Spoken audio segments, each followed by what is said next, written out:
إن الحمد لله نحمده ونستعينه ونستغفره ونعوذ بالله من شرور أنفسنا ومن سيئات أعمالنا من يهده الله فلا مضل له ومن يضلل فلا هادي له وأشهد أن لا إله إلا الله وحده لا شريك له وأشهد أن محمدا عبده ورسوله أما بعد. Alhamdulillah, we are looking at today for the prophecies ranging from 100 to 200 Hijri, which is the 2nd century. Now, before immediately starting, I just wanted to mention that as of Thursday, we were not able to sight the moon for Rabi al-Akhir. So Rabi al-Awwal was 30 days. So that means that as of now, it is the 1st of Rabi al-Akhir. Okay, the month of Rabi al-Akhir, which means that is the 4th month of the Hijrah. The Moroccans confirmed the same thing. They did not see it, so the same thing stands as true nonetheless. Now, in examining the topic regarding prophecies, this is recorded? Yeah. Okay. So, in examining the topic regarding the prophecies, we're now going to look at prophecies ranging from 100 to 200 Hijrah. Again, the prophecies will sometimes slightly bleed into other years because their fulfillment will sometimes run into other years. So we start with our first prophecy. This is the 100 years prophecy of the companions.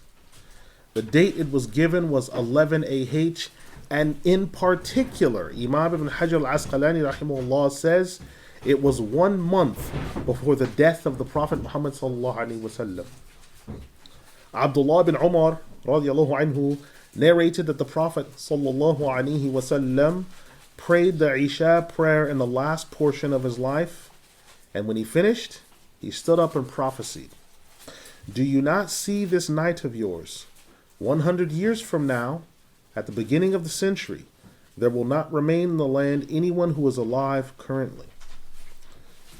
The people were struck by this statement of the Messenger of Allah sallallahu alaihi wasallam and began to speak among themselves. They began to speak about whether this was exactly 100 years that the people would undergo. The Messenger of Allah sallallahu alaihi wasallam then said, "There shall not remain on the face of the earth anyone who is today here in 100 years." He sallallahu alaihi wasallam referred to the fact that this is 100 literal years. This is collected by Imams Ahmad ibn Hanbal, Al-Bukhari, and Muslim. In a hadith collected by Imam Muslim, it was narrated by Abu Sa'id al-Khudri radiyallahu anhu that the Messenger of Allah sallallahu alaihi wasallam had returned back from the Battle of Tabuk when someone asked him about the hour. He said, "No living soul here now will be in 100 years." And this is collected by Imam Muslim.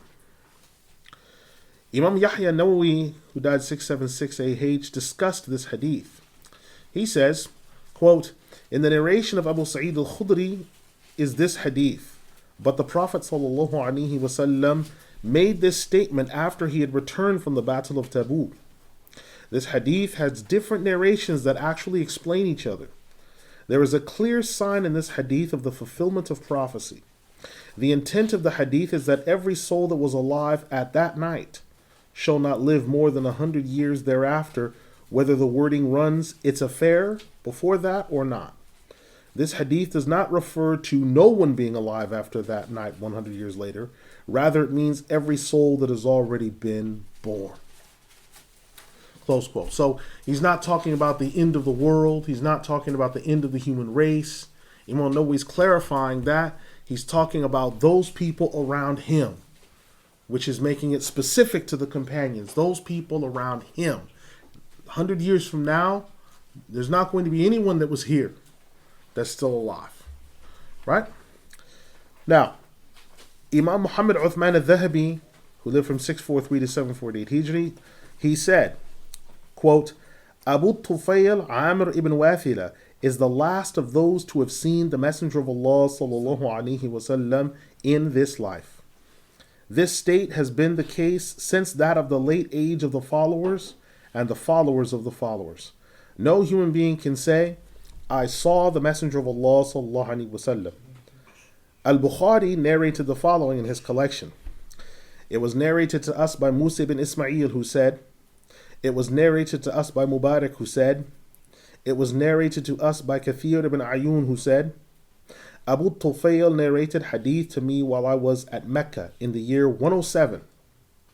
And Wahab ibn Jarir said, I heard my father say, I was in Mecca in the year 110, and I saw a funeral procession. When I asked about who was being buried, I was informed that it was Abu Tufayl. I would say that this establishes his death with certainty. Close quote. Now understand this then. So when he says, I saw the Messenger of Allah sallallahu alaihi wasallam, no one can say I saw him. We're not talking about a dream or if someone saw him in a wakeful state. We're talking about no one can say after the period of the companions that they're a companion.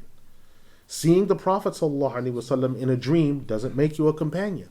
If you see him in a wakeful state, that doesn't make you a companion. A Sahabi is a specific technical principle where it's someone who met the Prophet ﷺ. And he was Muslim the whole duration of that time, and he died upon that. That is specifically a companion. Someone saw him in a dream or in a wakeful state, that doesn't make that person a companion. That's part of what he's putting home to you. We have a final quote from Imam ibn Hajj rahimahullah. Imam ibn Hajj al-Asqalani, he died 852 Hijri. He explained, quote, this prophecy occurred exactly as mentioned. The last of those to die that had seen the Prophet sallallahu alaihi wasallam was Abu Tufayl Amr ibn Wathila.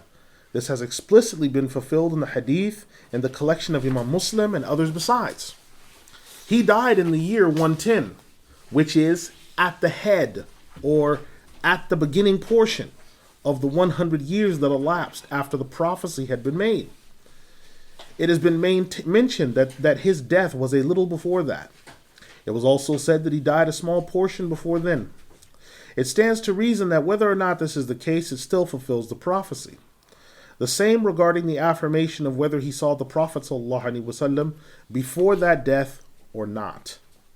So the fulfillment of this, close quote, the fulfillment of this was 110 AH. And it's mentioned by Imam Nawawi, Ibn Hajar, and others. Now, the next prophecy we have is sudden violent deaths in succession. In particular, we're referring to plagues. All right, the plagues that are coming. Now, the prophecy was made 9 AH. And we have the hadith where the Prophet sallallahu alaihi wasallam spoke of the future and declared, count 6 signs before the hour. My death, number 1. Number 2, the conquest of Jerusalem. Number 3, mass deaths occurring, like the sudden mass deaths that strike sheep and goats. This is collected by Imams al-Bukhari, Ibn Majah, and Al-Hakim as Mustadrak. The reason why I haven't quoted this full hadith is, if you remember in the very first 2 lessons, I've already quoted it. So I've only quoted the part that's relevant to being fulfilled. I'll state this part again because I think it's useful. Sometimes the Prophet Muhammad sallallahu alaihi wasallam, he'll give an entire prophecy or a set of prophecies, and not all of it will be fulfilled in the same portion. There may be some of it that's fulfilled in 10 years, some of it that's fulfilled in 100 years, and then some that's fulfilled 1,000 years. It's not always everything that's spoken in the hadith is fulfilled at the same time. So it's very important to keep this in mind. Now, let's look at what Imam Ibn Kathir rahimahullah says about this. He died 774 Hijri. He said of this phenomenon of mass deaths, he said, quote, this makes reference to mass deaths taking place like that of mass deaths that occur with goats and sheep. The reference to sheep and goats is to do with a disease that strikes them, in which none is left alive. One such example is that the one stricken with this dies with the disease right in his place. This happened in the time of Umar ibn al-Khattab radiallahu anhu during the plague of Umwas or Amwas. After that came the plague of Al-Jadif, and from there came plagues and famines that occurred throughout the earth.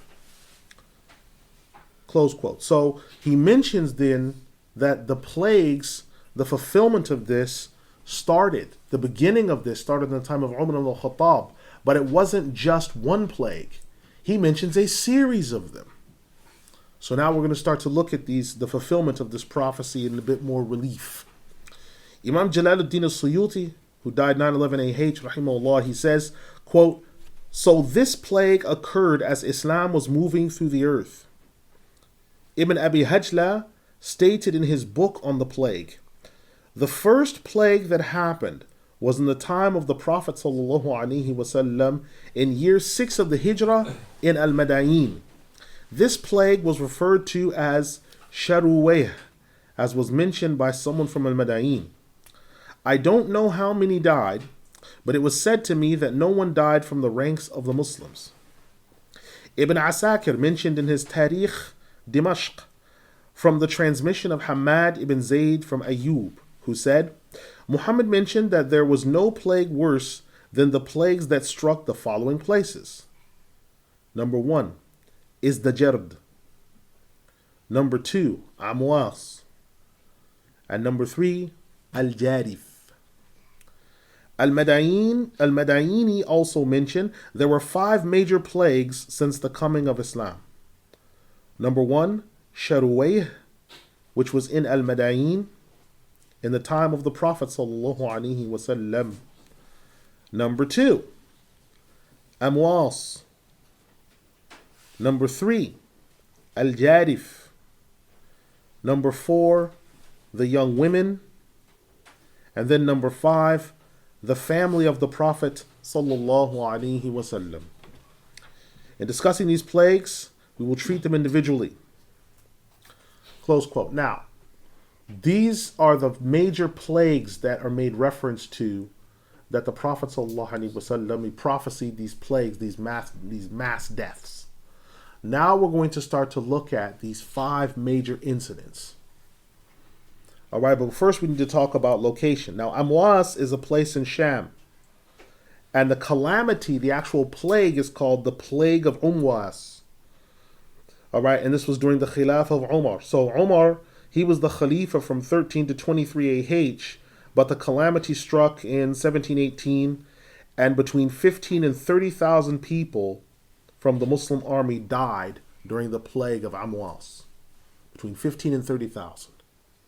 So a conservative estimate would be if someone said, well, we're looking at possibly just under 20,000, right?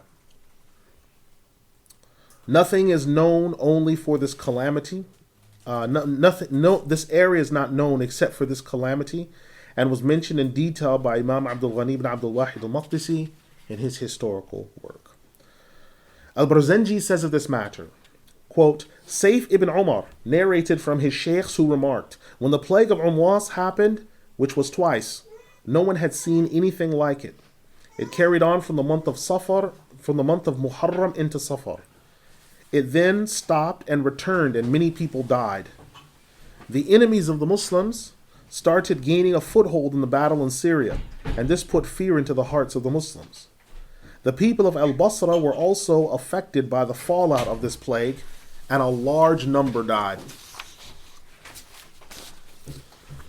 When the plague came and a number of people were infected, a group from the Muslims indulged in ingesting of intoxicants, which led to Abu Ubaidah ibn al-Jarrah flogging them by the command of Umar. And when some continued the drinking, the plague struck again.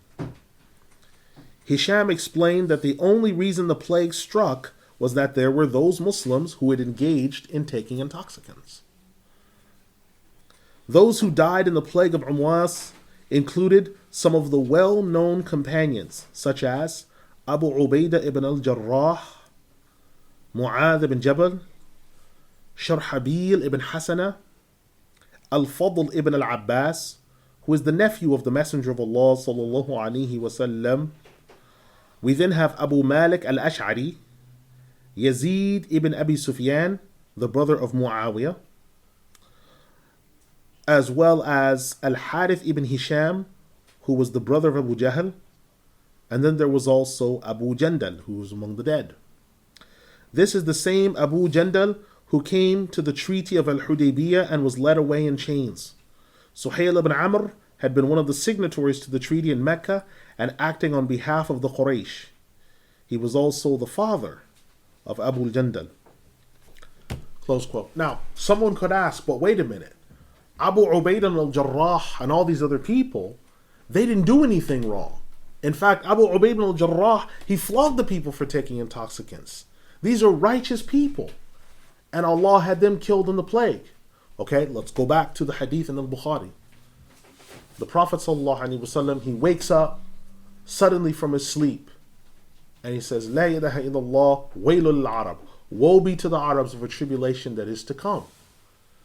And Zaynab bin Jahash says something very interesting. She says, will we be destroyed although there are righteous people among us?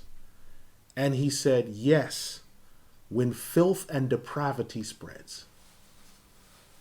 So this is the reason why sometimes the righteous get wiped out with the wicked, because filth and depravity spreads. And it's not a punishment to those righteous people. They did what was right. It's a punishment to the people who are wicked, because Allah then takes the righteous people from you. How good can a people be when Allah takes their scholars away from them? If He removes all their scholars and they're left with none, that's a judgment that Allah has delivered. So that's why all these great companions, senior scholars, subhanAllah, they died in the plague. Yes, they died in the plague.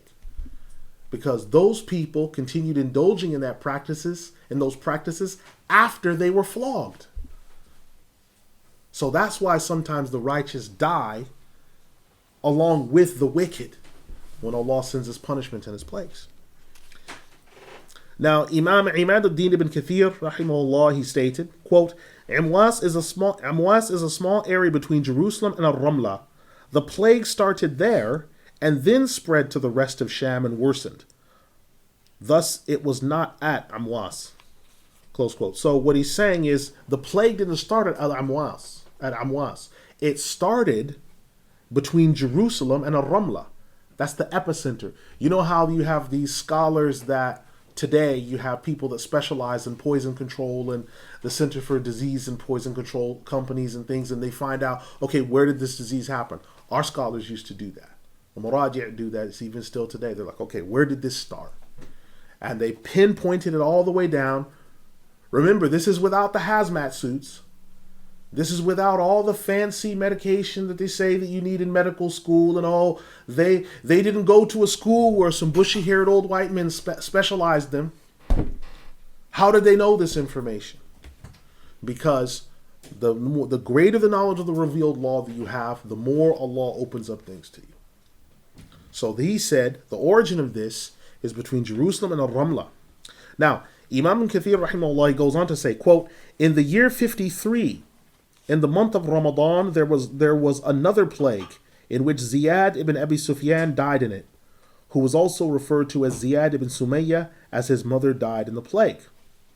Close quote. So, 53 AH in Ramadan, the fasting month, another plague comes. Right? Imam al-Barzanji, rahimahullah, he goes on to say, quote, there was a plague in Al-Basra referred to as Al-Jadif, and it was called this on account of the place where it occurred, and most of the people were killed in the area. It's said that the year it took place in was 64, which was explicitly stated by Imam Ibn al-Jawzi. It is also referred to as occurring in the month of Shawwal in the year 69, as Imam Ibn Kathir, rahimahullah, remarked. This is the well-known position mentioned by our Shaikh, Al-Dhahabi, and others. Still others have said it was the year 70, some 76, and another said 80. Imam Ibn Kathir says of this, Ibn Jarir narrated from Al-Waqidi that during the time of this plague, some 83 children of Anas ibn Malik's family died, while 40 in the family of Abu Bakr died. Ibn Kathir further states, the plague was 3 days in duration. The first day, 70,000 people of Al-Basra died. On the second day, 71,000 people died. And on the third day, 73,000 people died. On the fourth day of the plague, when people arose from their sleep, they found that only a small portion had died.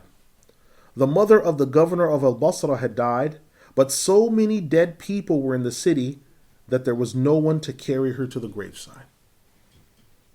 Close quote. So these are huge numbers, mass deaths. Right? We have another statement from Imam Ibn Abi Dunya, who further says, quote, when the plague of Al-Jadith occurred in Al-Basra, the people attempted to get to the dead family, but could not, and wild animals gained access to the dead and were chomping on the bodies. This happened in the year 70, in the days of Mus'ab the governor. In one day of this plague, 70,000 people died. There remained nothing but one girl from Bani Ajal, but her entire family was deceased. She heard the howl of wolves that had come into the city, and she recited poetry of mourning. Close quote. We have another statement from Imam Al-Hajj rahimahullah. He mentioned further plagues. He says, quote, there was a plague in Egypt in the year 66, and there was another one in the year that Abd al-Aziz ibn Marwan died, which is the year 80. Ibn Jarir and others also mentioned that there were plagues in the years 82, 84, and 86. There was also a plague in the year 89 in Sham. In Al-Basra, there was a plague in the year 87, which was called the Plague of the Young Girls. It was called this due to the fact of the large number of young women and virgins that died in the plague. Close quote. Now, as a useful thing, Imam Jalaluddin al-Suyuti rahimahullah actually wrote a book about all the plagues that had afflicted the Muslims from the time of the Prophet ﷺ up until his time. It's called the Book of Plagues. And he has a listing of the better part of more than 30 plagues. The date, the name of the plague, and prominent people who died, and numbers of and death tolls. It's an incredible book. It's about 60 pages. It's an incredible book. Now, Imam al-Barzanji, rahimahullah, he mentions another plague. He says, quote, there was another plague known as the plague of the noble ones. It came about where many noble and honorable people, and even those preparing for Hajj in the city of Wasit, died suddenly. Close quote. Wasit is in Syria. It's not far from Haran. Right, so Wasit is it's a known city because it produced some great scholars. Imam ibn al-Jawzi rahimahullah, when he spoke against the government, he was sent there in exile. So he commenced a lot of the rest of his writing career, where he finished the rest of the 2,000 books he'd written. So he was exiled to Wasit. Al-Barzanji goes on, quote, it was said by some people at the time that the plague was so serious that there would never be the plague and Hajj goers in one land. It was either a land of the plague with all the Hajj goers dead, or a land with Hajj goers and no plague. There were countless noble people that died in that situation. Close quote. By noble people, he's referring to scholars and the household of the Prophet sallallahu alaihi wasallam. You see, and the word he used in Arabic was al-ashraf. In Arabic, the word sharif is used to signify someone's related to the Prophet sallallahu alaihi wasallam. Sharif is usually a title that's before their name. Sayyid just means Mr. in Arabic, or master. Sharif is the word that's used in Arabic by Arabs when someone's related to the Prophet sallallahu alaihi wasallam. Al-Ashraf, when people say Al-Ashraf, that's his household. Sayyid just means Mr. Everyone's Sayyid in Arabic. You don't know someone's name, they're Sayyid whatever. But Ashraf or Sharif is the word for someone who's from the Ahlul Bayt. Now, Imam Ibn Abi Dunya, he remarked that, quote, in the year 98, there was a plague in Sham during the governance of Ayyub, and countless calamities occurred. Even he died in the plague. Close quote. We have Ibn Hajj al-Asqalani, the Imam rahimahullah, who mentioned another plague. Quote, a plague hit Sham in the year 100 during the rule of Umar ibn Abdul Aziz, known as the plague of Adi ibn Artah. Close quote. Imam al-Barzanji, he rounds out this discussion when he says, quote, a severe plague occurred in Sham and Iraq in the year 116, with the greater portion of it being in Al-Wasit, as was discussed by Imam ibn Kathir. In the year 127, another plague struck Al-Basra, known as the Plague of Crows. Another plague struck in the year 131, known as the Plague of Muslim ibn Qutaybah, which lasted from the month of Rajab until Ramadan. It finally eased off in the month of Shawwal in the same year, after having left dead that required 1,000 funerals to be done. Close quote. So we're not talking about 1,000 dead people. 1,000 janazas had to be done because of the sheer volume of people that died. So these are mass deaths that are occurring. Now, the said Imam al-Barzanji, he then quotes Ibn Sa'd ibn Tabaqat and other historians who say, quote, the plagues in the time of the Bani Umayyah were many indeed, and did not cease in Sham, so that the Khalifas of the Bani Umayyah fled to the desert when they came. This was so much the case that Hisham ibn Abd al-Malik had a summer residence in the desert. The plagues began to recede at the onset of the Abbasid period. One of their rulers was giving a khutbah in Sham one day and said, you should praise Allah, the one who lifted the plagues from you since our being brought in to govern over you. One of the congregants stood and said, Allah is more just than that. He should bring you upon us and the plague at the same time. The Abbasid governor stepped down from the mimbar and killed the man. This was quoted as well by Ibn Asakir. Close quote. What this means is, when the Abbasid came into power, you have to understand how they came in. The Bani Umayyah began ruling, if you want to be technical, from Muawiyah ibn Abi Sufyan, because that's the family of the Bani Umayyah. They're Quraysh, but from the Bani Umayyah. Now they began ruling from 41 AH until 132 AH. When the Abbasids came and took over, it was very fast. They wiped out a lot of the family of the Bani Umayyah. They killed them in mass numbers. So they came and said, well, look, you had all these plagues during the Bani Umayyah. There aren't any right now. So praise Allah that He lifted the plagues from you and caused us to rule over you. Why would they say that? Well, who are the Bani Abbas? The Bani Abbas are direct descendants of the Prophet ﷺ through Al-Abbas. So they're closer to Ahlul Bayt, because you have Ahlul Bayt, but they're closer. Because Muawiyah and the Bani Umayyah were Quraysh. Bani Umayyah are Quraysh, they're Qurshi. But the Bani al-Abbas are not just Qurshi, they're Bani Hashim as well. So they said, we're even closer to the source. So you should definitely praise Allah. So the man got smart, was too smart for his own good. He said, well, Allah is more just to us, that He would give us both the plague and you, which is intimating that the Bani al-Abbas are a plague. That they're a sort of a cancer. So that governor stepped down and killed that man immediately, because he realized this man's just compared us to the plague. You know, Allah wouldn't strike us with two calamities. So He lifted the plague and then He gave you to us. So the man did this, got killed. Right. Now, Imam al-Barzanji, he goes on to say, quote, another plague came in the city of Ar-Rai in the year 134. Close quote. Ar-Rai is in today's Iran. Ar-Rai produced, up until 400 years ago, when you really wanted to study the deen properly, outside of Baghdad and some other cities, when you really wanted to study the deen, you went to Ar-Rai.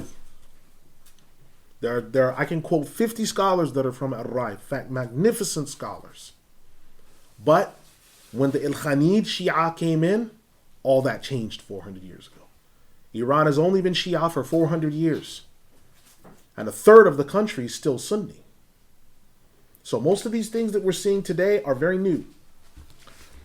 But we head back to the words of Imam Barzanji. He says, quote, Another plague came in the city of Ar-Rai in the year 134, then Baghdad in the year 146. There was another plague in the year 221. I would like to say that Al-Hafidh ibn Hajar and other historians before him, that between the two famines mentioned is 75 years, which covers the birth and life of Imam al-Shafi'i, radiallahu anhu. No plague happened in his lifetime. He went on to say, in Azerbaijan and Rada'a, in Azerbaijan and Rada'a, there was a plague in the year 208, in which 80 children from the family of Muhammad ibn Abi Saj died. Close quote. Now, so the fulfillment of this was from the years 18 to 208 Hijri, with some run over. Now understand something very important here. The fact that he said the last two plagues between 146 and 221 is 75 years, right? So the two famines aforementioned, famines, they're 75 years. And he said that covers the lifespan of Imam Shafi'i, and there was no plague between that. What the Imam's trying to get at is that must be a barakah that Allah put in Imam Shafi'i. The fact that he didn't give the Ummah a plague at that time. Because Imam Shafi'i, Muhammad ibn Idris, he's Muttalibi, he's from Bani Hashim. And not just any section of Bani Hashim, he's all the way up through. It's not through Al-Abbas, he's all the way up through, on both sides. And his title is Ash-Shafi'i, the intercessor. That's what he was referred to as a young man, the intercessor. Like he's one of the ones that will be able to make intercession on the Day of Judgment. That's his title, Ash-Shafi'i. So the fact that there was no calamity, no plague in his time, is sort of a judgment on that must be some blessing. The fact that Allah didn't strike the Ummah with that. There's some goodness in that, right?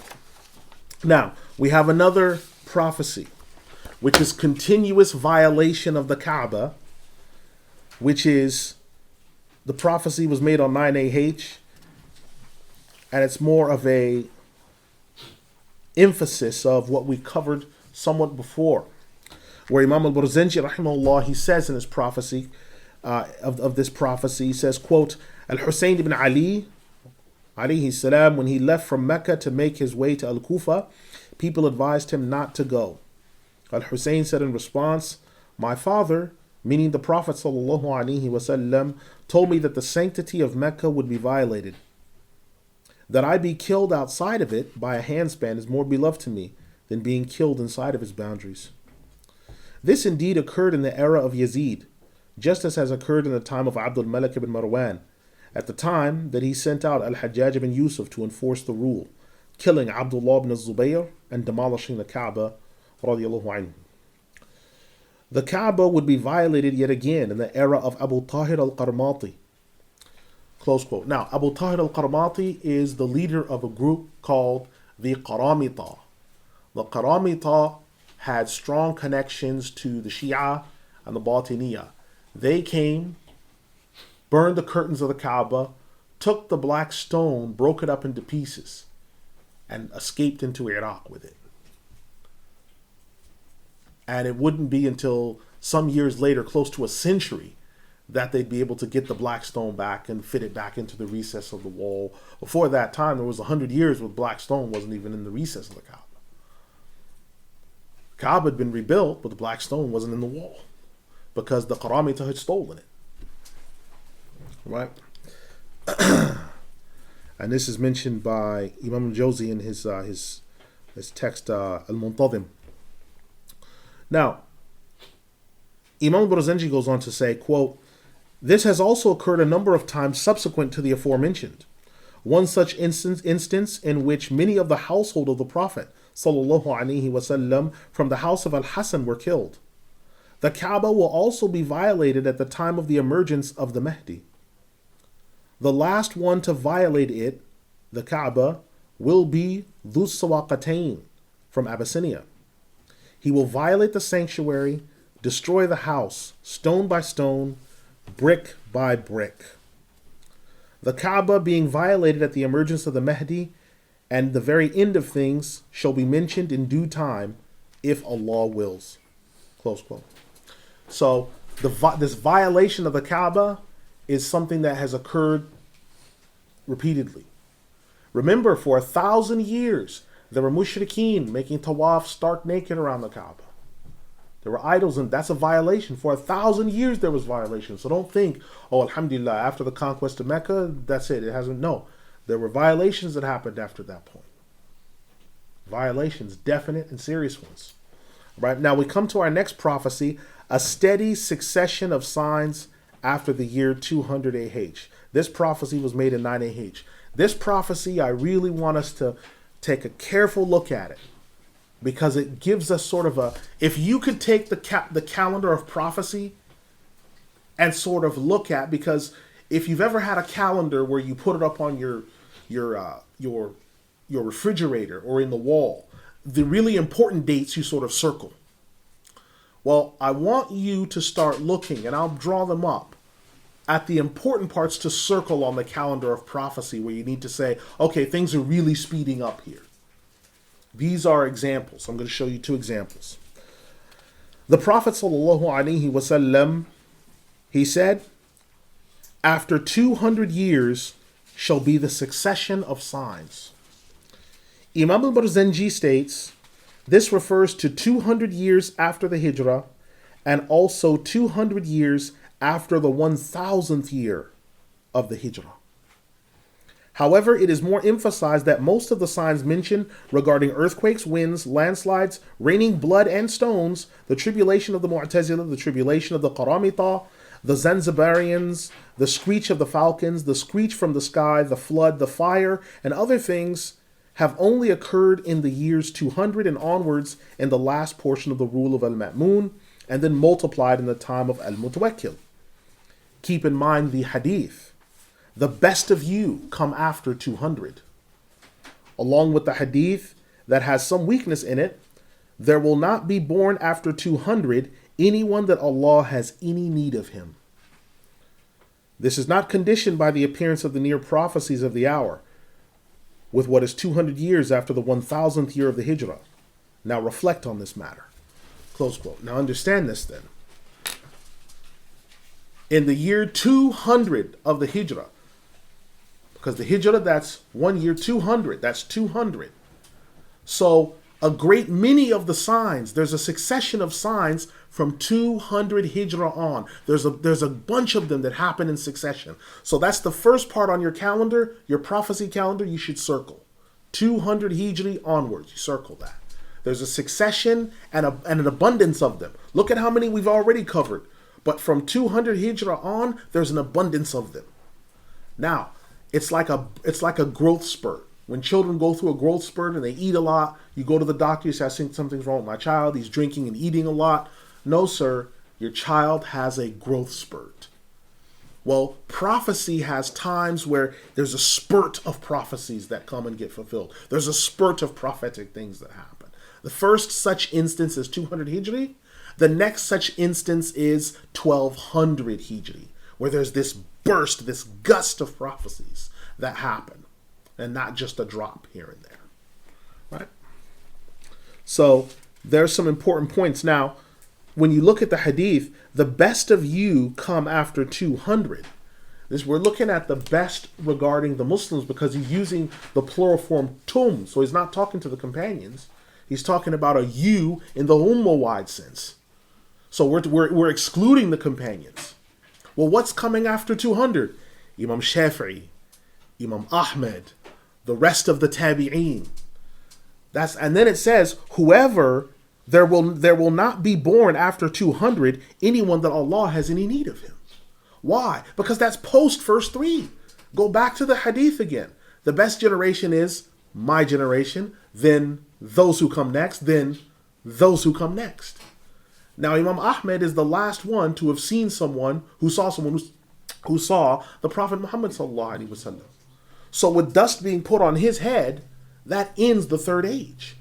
So anyone coming after that or born after 200, is not going to reach the age to where he's going to meet those people. So Allah not having any need of him doesn't mean that he's not going to be any good. It refers to the fact that he doesn't belong to that category of people. Because what do we use as a standard? The first 3 generations. It goes back to the point that I've harped on over and over and over again, that has to be pulverized into your hearts. We judge the living by the dead. I don't care who it is, from whatever age after the first 3 generations.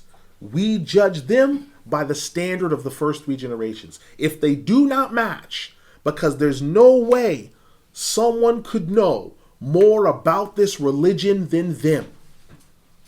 So we judge them by the standard of the first 3 generations.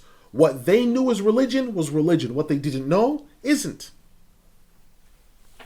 We're not talking about fatwas. We're not talking about new incidents that occur, because those will require ijtihads. But even those ijtihads will be built on analogies that have been made from things the first 3 generations saw. We're talking about what they knew as religion. So Allah doesn't have any need of those people after, because everything's complete, everything that needs to be written down. The Quran is now written down with a hardback cover. The markings are all on it. The books of fiqh are all written out. The books of hadith are all collected. Everyone now, we're living in the aftermath of all of that. So now what happens after the first 3 generations? We get the period of commentaries, where people are writing now commentaries on this book. Why? Because all the legwork's been done. The 500 collections of hadith that have all the 1 million authentic hadith, those are all done. The Quran having a hardback, that's done. The books that explain tajweed and how it's supposed to be used and all these other principles and the sciences of hadith, the sciences of the Arabic language, that's all done. Everything after is just commentary and simplifying it and making it easier to grasp. So that's why it's so important, because that 200 is a milestone. And that 200, those people coming after that time would see many signs come to pass, right? Now, we come to our next page, which is page 6, and our next prophecy is the arrival of the Banu al-Abbas. Okay, this prophecy was made 9 AH, and it was fulfilled in 132 AH. As I said before, the Banu Umayyah ruled from 41 AH all the way up until 132 AH. Now, Muawiyah was the best of them because he was a companion. But those that came after, not only were they not companions, but some of them were the most wicked sections of this ummah. Now, the Banu al-Abbas came from the back of that. What did the Banu al-Abbas do? And what they did was an absolutely mercenary move, but they viewed it as important. Because they knew they were the household of the Prophet ﷺ, and they knew that there was some dispute regarding the Banu Umayyah in terms of some of them being oppressive. They gathered together every single cultist, the Batiniyah, the Shia, all the different sects and cults that they could, and said, help us, that we might relieve the ummah of the tribulation of the Banu Umayyah.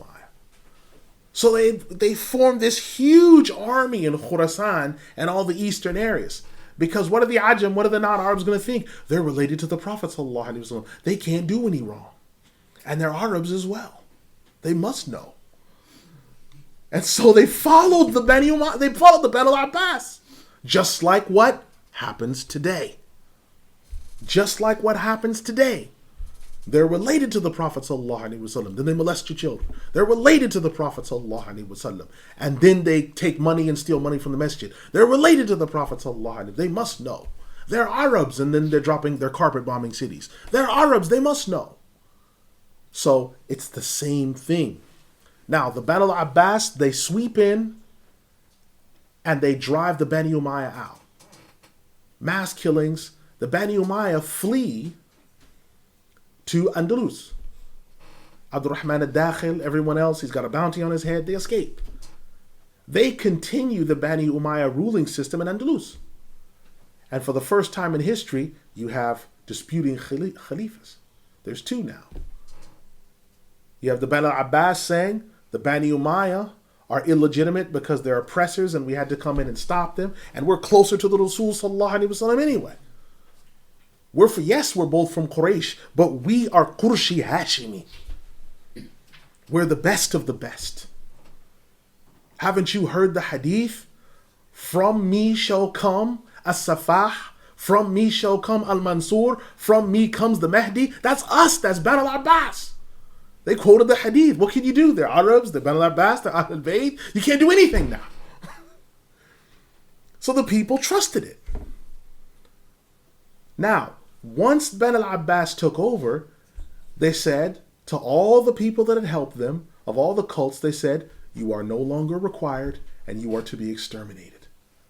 And this is where Abu al-Abbas Abdullah gained the name As-Safah, the bloodshedder. Because everyone other than the Ahlul Bayt and his group of soldiers that had helped him, his trusted group of soldiers, he killed every single last one of them. His first few years of Khilafah were just purges. Purges. In fact, he's the only one we know in history where the Khawarij actually hid their faith. Because before, the Khawarij were emboldened and killed. He made the Khawarij flee. There were 6 Khawarij left in his time. And they pretended that they weren't and hid in Tunisia. They wouldn't even say that what they believed. That's the brutality of Banu al-Abbas. So I want you to understand the background of this when these men came.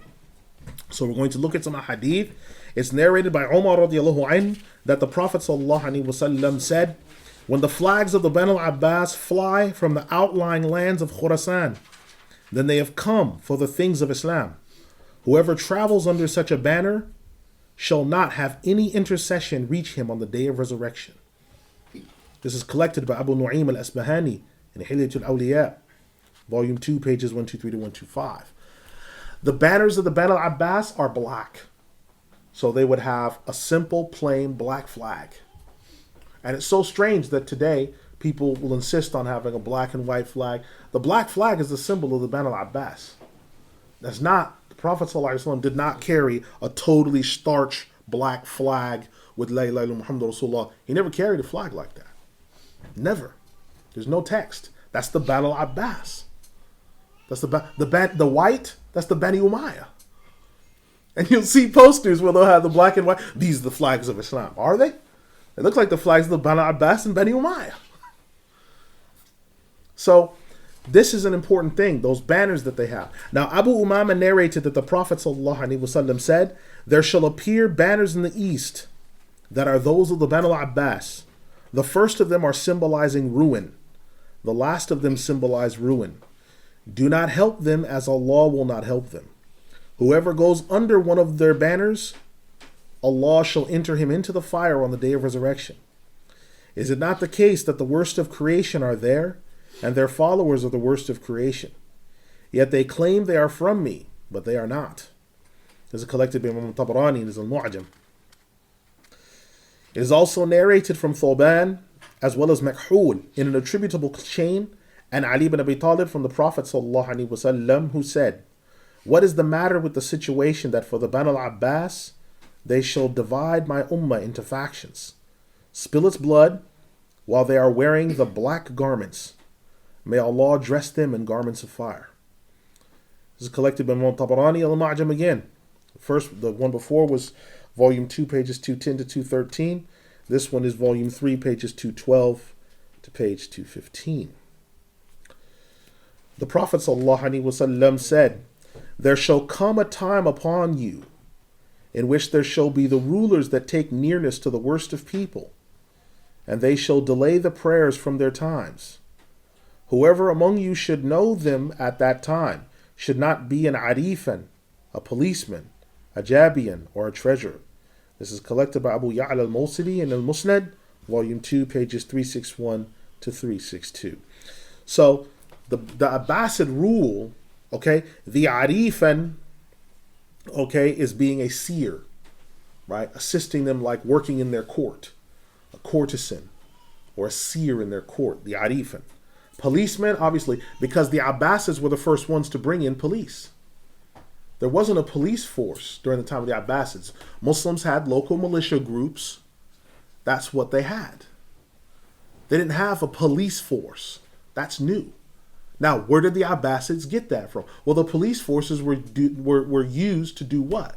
To spy on people who might be seeking to overthrow the Abbasid government. This is how Imam Ahmad got arrested, how Imam Shafi'i was hunted, through the police or secret services. Jabian is warden, a prison warden. This is another thing. Muslims didn't have prisons. They had holding cells, but they didn't have prisons. Prisons came from Iran. They imported these, where you sentence someone to a lifelong prison system. Right? This is not from the Muslims to build massive prisons, and this is where you go. That's an Abbasid characteristic. Because before that time, think, in the time of the Prophet ﷺ, did people go to jail? No. They might have a holding cell, they didn't go to jail. Time of the Tabi'een, people go to jail? No, they didn't go to jail. Might have been killed, they didn't go to jail.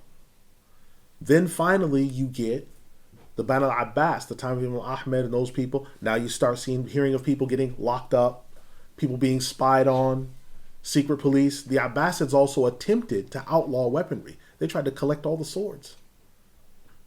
They tried to collect swords. In fact, that's one of the ways that Imam Shafi'i was almost arrested, because he was carrying a sword. So he changed to a walking stick. When he moved to Egypt, he started carrying a sword again. So the Banu Abbas were a very, very unique group of people. And so someone said, listen, if this time comes, you shouldn't be a seer for them. You shouldn't be a policeman. You shouldn't be a warden.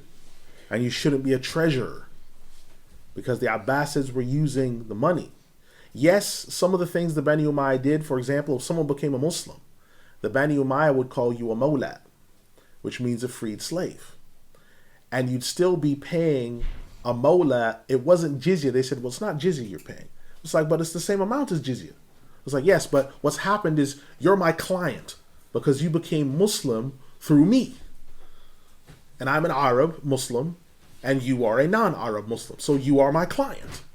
And so people were paying a tax being Muslim. Because that's how it was.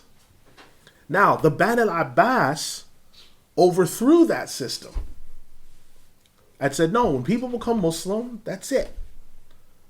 But they had all different types of other land taxes. They had a hidden police force. They collected the weapons, or tried to. And they had spies in the masjid that listened to every khutbah. And they built the government masjids, and they tried to regulate the khutbahs. All these things are Banu al-Abbas. Right?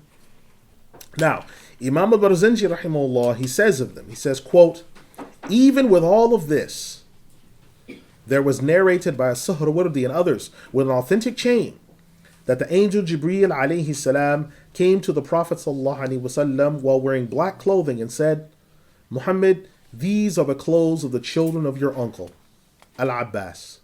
Pray for them. The Prophet sallallahu alaihi wasallam said, Allah, forgive Al-Abbas and his children. Thus, all a hadith quoted that they are the worst of people has to do with the evil among them, while this bears on the righteous among them. And this is the most authentic understanding, and it has channels of transmission that are authentic. Close quote. So the Al-Abbas, the Banu al-Abbas are not all wicked, because we have to remember, even with what they're doing, they are from the household of the Prophet sallallahu alaihi wasallam. And their whole argument, these are men that prayed 5 times a day. They did fast in Ramadan. They did these other things. But if you tried to remove them, they'd kill you. They'd build big prisons. They would spy on you. They'd watch you. Right? They were very, very leery. One of them once, I'll mention about one of the rules very quickly. When Abu Muhammad al-Barbahari, who died 329 Hijri, rahimahullah, he was so beloved by the Muslims, he sneezed in the masjid. And everyone in the masjid said, Yarhamukallah. Now the Khalifa's summer residence is just across from that masjid. And when he heard that, that worried him. So he thought, I've got to do something. Because if they're saying Yarhamukallah in unison, what if he tells them to move against me? They'll move in unison. So then he started getting people to spy on him. He chased Abu Muhammad al-Barbahari most of his life. Trying to find him to do what? To put him in jail. To put him in a prison. To lock him up. for trumped up charges, fake charges being made up, charges like disturbing the peace, charges like making a public spectacle of yourself. Right? It's the same stuff we see today. Those are imperial charges. Right? Now, we come to the next prophecy. Al-Basra establishment and that of Baghdad. This prophecy was made 9 AH. Its fulfillment was between 15 or 16 AH to 136. Now, the Prophet ﷺ, he said, the people from my ummah will come down to a low-lying area and name it Al-Basra. You will come down to an area known as Dajla at the side of a river, and there shall be a bridge that the people shall traverse over, and they will become many. The former shall be a location for the immigrants. This is collected by Imam Abu Dawud in his Sunan, the Book of Tribulations, under the chapter of mentioning of Al-Basra. Now, commissioned, designed, and excavated by Umar al-Faruq, the second Khalifa gave specific instructions for the city of Al-Basra to be built in a place where there was never a permanent home to idols.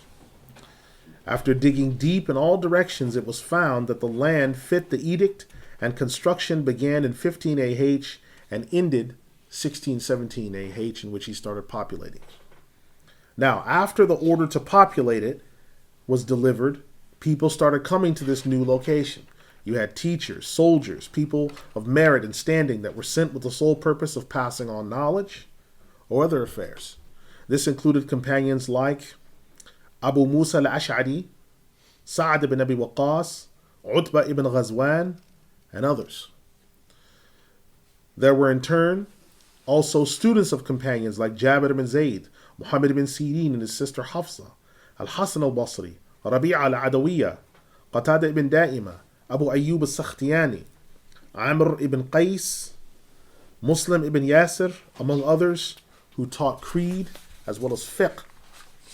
Historians also mention people such as Muhammad ibn Sa'ad, who wrote his Tabaqat, Khalifa ibn Khayyat al-Laythi, who paved the way for codifying the Sirah. So everything we know about the Sirah, Khalifa ibn Khayyat al-Laythi helped codify it by streamlining the subjects, giving them chapter headings, and trying to make them easy to read.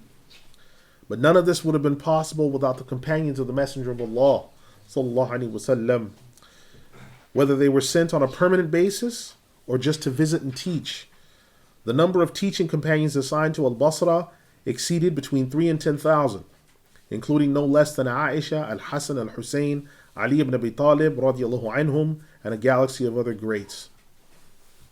Now, understand, the Prophet Muhammad sallallahu alaihi wasallam, he said, from us comes Al-Safa, Al-Mansour, and then Al-Mahdi. Al-Bayhaqi put this in his Dala'il al-Nubuwah, volume 6, pages 510 to 514. So now we're going to start talking about Baghdad, before we spoke about Al-Basra, because the Prophet sallallahu alaihi wasallam, he mentioned two places, didn't he? He said, you'll come down to a low-lying area and you'll name it Al-Basra. That happened in 1516 Egypt. But then he says you'll come down to an area known as Dajla at the side of a river. All right? The river is the Euphrates. We're going to talk about this in a moment. So that river is the Euphrates, and there's a bridge. The original Baghdad that was built, there's a bridge that went over that the people would traverse. And so this prophecy about Baghdad being built was fulfilled. Now there's a prophecy that the Prophet ﷺ gave. He said, from us comes As-Safah.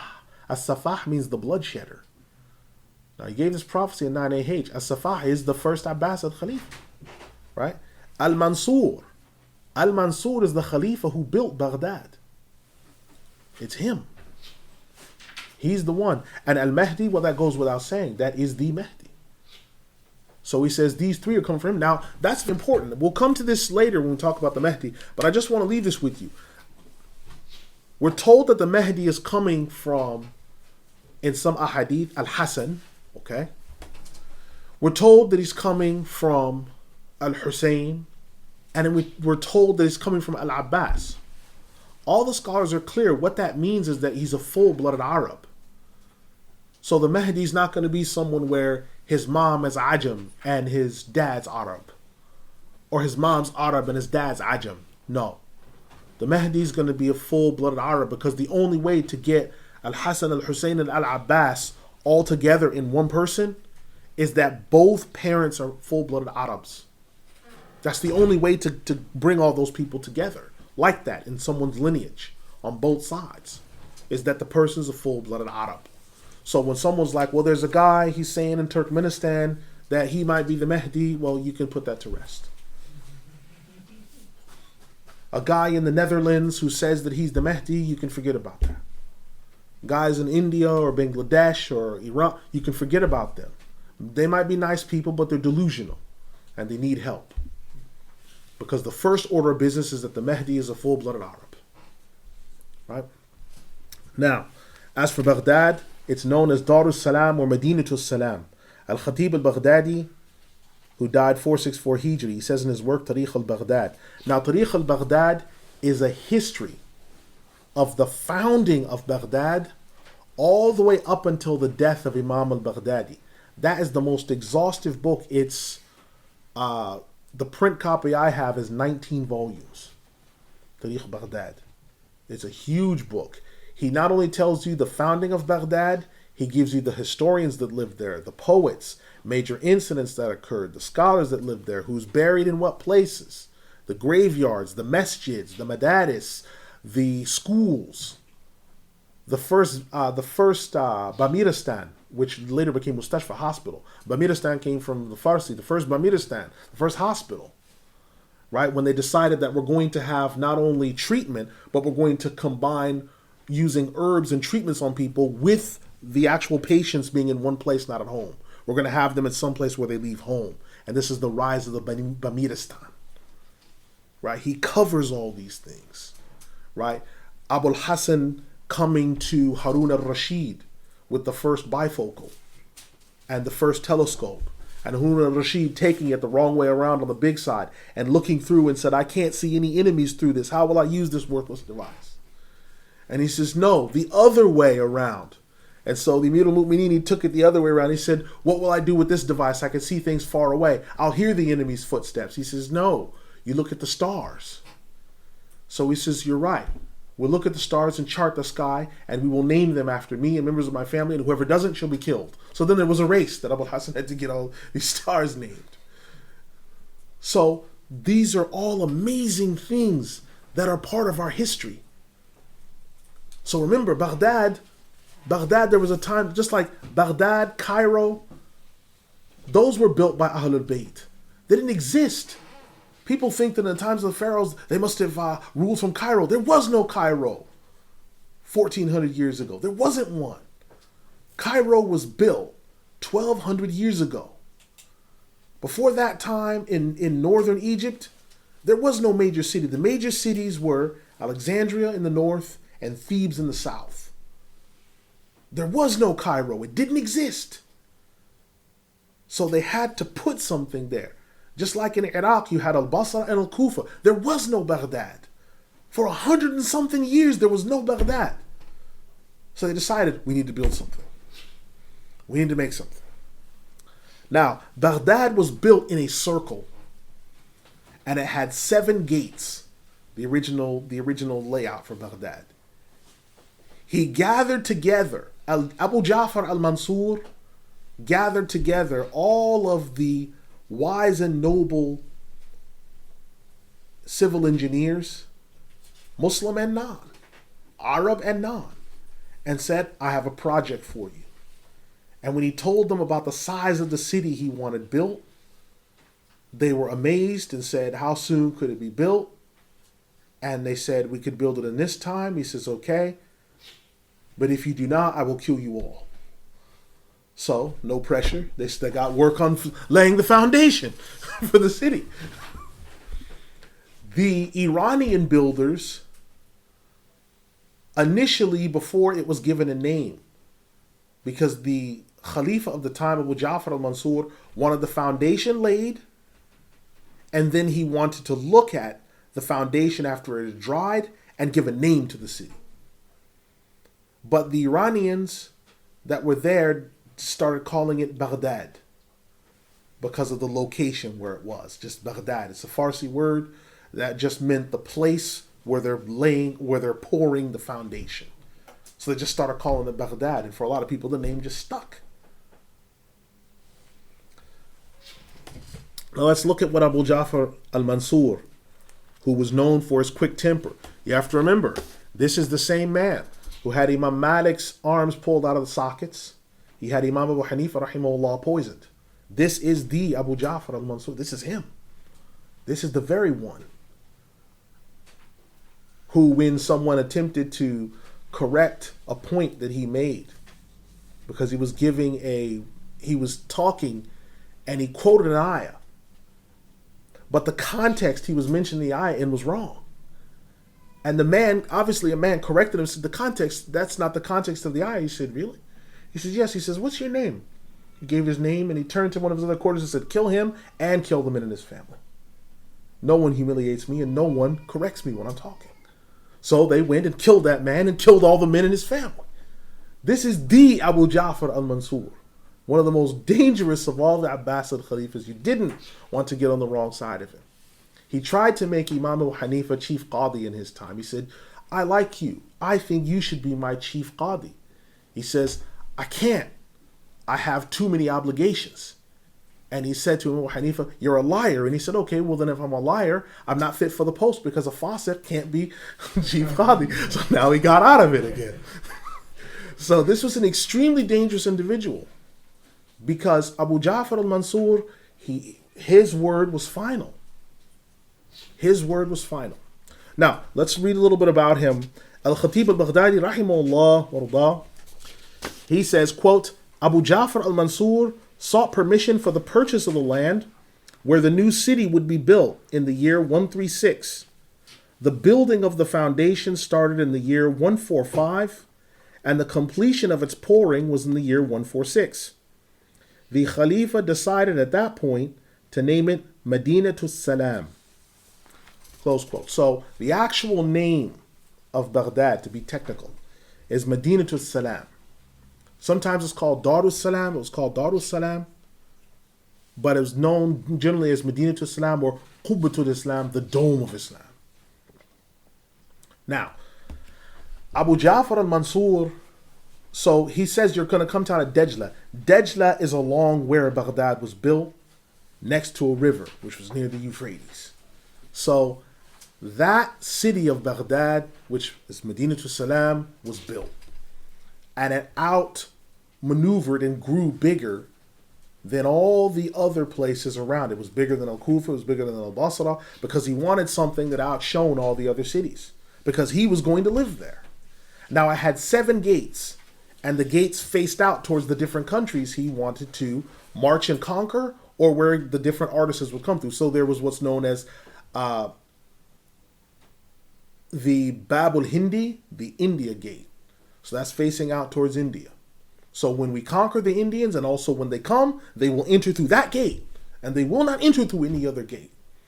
Then there's the Arab gate, and the Arabs must enter in through that gate. And if they cannot enter through any other gate, and when they did, and he found out, they were either killed or jailed. I don't know why he had this insistence, but he insisted that they had to go through these specific gates. He also demanded that the workmen work a certain way, and if they didn't, they were killed. But this city got built, this monster city. And it's the equivalent of, in the ancient world, there was nothing to rival it. Now, people have different arguments on what they think of why he had it built the way he did. Who was he trying to rival? Was he trying to rival Constantinople at the time, which was a major Christian city and was the seat of Christianity? Was he trying to sort of outshine Constantinople? Maybe. Maybe. But after the city was built, he gathered everyone around and said, now that it's here, remember what we quoted from the plagues. There was a plague when the foundation had just been laid and poured. There was a plague. It's not even fully populated yet, and Allah already sent a plague. That's not good. But I'll tell you something about him very quickly, something about the Abbasids, for all the other things that they did, because they didn't like anyone interrupting their rule. Listen to what he said. He said he sought permission from the purchase of the land where the new city would be built. Permission from who? The scholars. Can I use this land? Because prior to that land was being used as what's called kharaj. Kharaj means a land where there's produce and agriculture coming out of it for the Muslims. So he asked the scholars, could I purchase this piece of land? And they said, yeah, there's nothing impermissible in it or whatever else, as long as it's not stolen land. So he said, well, that's fine. I'm purchasing it then. But then the scholars found out, wait a minute, he's put it in his name. Because they thought it was going to be a waqf. He's going to put it in his name. And he said, no, you can't put it in your name. They said, well, who else's name is it going to be in? So now it's mine. So now it creates a new issue. So the scholars are like, well, listen, the exact spot where he's built his residence and things like that, don't pray in there because that's stolen land. Can't use that. But the places where the masjid and everything are going to be, that should be fine. So he builds this huge city in a circle with these gates. And he gathers together the greatest scientific minds of his time in civil engineering and science and math. And it's him who had the idea to have the Dar al-Hikmah built. At the time, it wasn't called Dar al-Hikmah. But what he did is he gathered together all of the available knowledge. And initially, it was a library without any name. Then he named it after himself. The Al-Mansuriya library. Let's call it that. So he named it after himself. Papyri from Egypt poured in. Papyri from India. Manuscripts. Whatever was there, he just wanted it there. You had scholars from India coming to teach math. People that were coming to learn different languages. He really, really wanted to sort of create some type of civilization or structure in which Arabic was the lingua franca, and he had sort of facilitated that. And he was really big on being facilitated. For all his scruples, one thing about him is he poured a lot of money into waqf. He did a lot of private donations. He did a lot of these type of things. He assiduously avoided riba. But if you tried to remove him, he killed you. And when he wanted property and it was yours, he didn't care if it was your house. It's mine now because it's blocking my trees or I need it. And so it's mine and you're not going to resist Amir al-Mu'mineen. I am Ahlul Bayt after all. Okay. And then give it. If they didn't, they got killed or they went to jail. So the Battle of Abbas coming about is a very important prophecy. Very, very significant. Now, we have the next prophecy occurring on page 9. The prophecy of Imam Abu Hanifa, rahimahullah. He died 150 AH, radiallahu anhu. Prophecy was made 9 AH. It was fulfilled 140 AH. It was narrated by Abu Hurairah and Qais ibn Sa'ad ibn Ubadah, radiallahu anhuma, that the Prophet sallallahu alaihi wasallam said, if knowledge was attached to the Pleiades, there would be men that are willing to take the means to reach them from the sons of the Persians. This is collected by Imams Abu Nu'aym al-Asbahani, al-Tabarani, Muslim ibn Hajjaj, al-Shirazi, and al-Bukhari. Imam al-Suyuti, radiallahu anhu, he said of this matter, quote, this gives the glad tidings mentioned by the scholars regarding the Imam, Abu Hanifa. Close quote. So all the scholars understand that this is referring to, because he said this, the scholars understand. So it's something that's always been understood. This hadith is a prophecy about Imam Abu Hanifa, rahimahullah. Then we have another prophecy about Imam Malik ibn Anas, who lived from 93 to 179 AH, a scholar of Al-Madinah. The prophecy was made 9 AH and fulfilled 160 AH. The scholars had mentioned that the Prophet ﷺ gave glad tidings of the coming of Imam Malik ibn Anas in the hadith. Very soon will people beat the flanks of camels in search of knowledge, and they shall find no one more knowledgeable than the knowledgeable scholar of Al-Madinah. This is collected by Al-Hakim and Al-Mustadrak, Volume 1, pages 89 to 91. And then we have Imam As-Suyuti discussing both him as well as Imam Shafi'ii, which is another prophecy. Imam Shafi'ii died 205 Hijri as the Qurshi goodness. The prophecy was made 9 AH and fulfilled 160 AH, in which it was said that the Prophet ﷺ mentioned, do not curse the Quraysh, for indeed there shall be a scholar from them that shall fill the earth with knowledge. Okay, this is collected by Imam Ibn Majah. I neglected to type that. Imam Suyuti, rahimahullah, he says of the hadith, quote, the scholars have mentioned that this hadith gives the glad tidings of the coming of Imam Shafi'i. Close quote. So, now these quotes that I've got from Imam Suyuti, they're coming from Tabyid al-Sahifa, bi Manaqib Abi Hanifa, pages 31 to 33.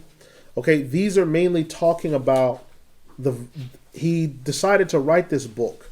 Now he's a Shafi'i, but he wrote this book about the goodness of Imam Abu Hanifa, rahimahullah, because he's in Egypt, and because the Mu'tazila, most of the Hanafis in Egypt were Mu'tazila. So there was a lot of reviling of the Hanafis. And the Hanafis had been reviled in Mecca as well, because again, some of them were Mu'tazila. And so some of them had been roughed up by some of the people in Mecca, and they'd lost their mihrab there, because this is their Mu'tazila. And Imam Suyuti said, no, not all of them are. And that's not true. There's righteousness. Imam Abu Hanifa is a nobleman, because people started then attacking Imam Abu Hanifa, rahimahullah. So the common people had issues, and so Imam Suyuti, rahimahullah, wrote this book on the virtues of Imam Abu Hanifa, and he wrote these different prophecies as well that were concluded by the prophets about these hadith. Now there is a prophecy about Imam Ahmed, but that's going to come in the next class, because it's particular to something that Imam Ahmed does, that only he's going to do that. So I didn't quote it here because it's the fulfillment of that prophecy is further into the 200s, and we're going from 100 to 200. So that's why I did not do that. Now we have our final prophecy, which is the proliferation of the 72 sects. Okay, the prophecy was given in 9 AH, and it was fulfilled 200 AH. So we have the Prophet ﷺ saying, the Jews have split into 71 sects. The Christians have split into 72 sects. My ummah will split into 73 sects, all in the fire except the one, and it is the collective. This is collected by Imams Ahmed, Abu Dawood, At-Tirmidhi, Al-Hakim, Ibn Hibban, Ad-Darimi, and Ibn Abi Asim. It is also narrated that the Prophet ﷺ said, the roots of innovation are 4. The Rawafid, the Khawarij, the Qadariyah, and the Murji'ah. Each one of these sects split into 18 groups, which altogether makes 72. There is a third, which is the collective. The Messenger of Allah ﷺ then said, and this is the saved sect. This is collected by Imams Ahmed, Abu Dawood, and At-Tirmidhi. So there's 73 sects, but the 72 are astray. And the 72, the first 4 that came out of them are the Rawafid, the Khawarij, the Qadariyah, and the Murji'ah. Those are the first 4, and then they began to subdivide into all these other different little things. Right? Imam Ahmed ibn Hanbal rahimahullah said, quote, so the Orthodox Creed is all of what we have elucidated. Whatever is besides this is from the astray sects that are far from the path and astray from all of what was mentioned. Close quote. Now this is taken from Al-I'tiqad al-Mujmal, pages 2 to 3. It's one of the creeds the Imam wrote. We now have another quote as well from Imam Taqiyuddin ibn Taymiyyah. He died 728 Hijri. He said, quote, those who take hold of the pure and unadulterated Islam, free from deviation and crookedness, they are Muslim orthodoxy. Within them are the righteous and upright holy ones, the martyrs, the pious, and from them are the great luminaries of guidance, the lamps of guidance, that possess numerous virtues and favors that have and could be mentioned. Now within this group are the high-ranking saints, and within them are the imams of the religion, and the Muslims have made consensus on their being upon right guidance. And these are the victorious and aided group, who the Prophet ﷺ said of them, there shall always be a group from my ummah upon the truth, and manifest within it. Those who oppose them or abandon them will not hurt them until the hour comes. We ask Allah that He make us from them, and that He make our hearts not slip after He guided us, and He bestowed on us mercy from Himself. Indeed, He is the bestower and Allah knows best. Close quote. Now this same Imam goes on to mention further. He says, quote, praise be to Allah, the hadith in question is authentic and popularly known as in the Sunan and Musnad literature. For example, the Sunan of Abu Dawud and Tirmidhi and Nasa'i and others. The wording of it is, the Jews split into 71 sects, all in the fire except for one. The Christians split into 72 sects, all in the fire except one. This ummah will split into 73 sects, all in the fire except for one. There is also the wording 73 forms of religion. There is also the narration where he was asked, Messenger of Allah, who are the saved sect? He said, whoever is upon what I and my companions are upon today. Another narration runs, the collective. The hand of Allah is over the collective. So due to this, the saved sect is described as being Muslim orthodoxy, and they are the clear and overwhelming majority, the vast majority.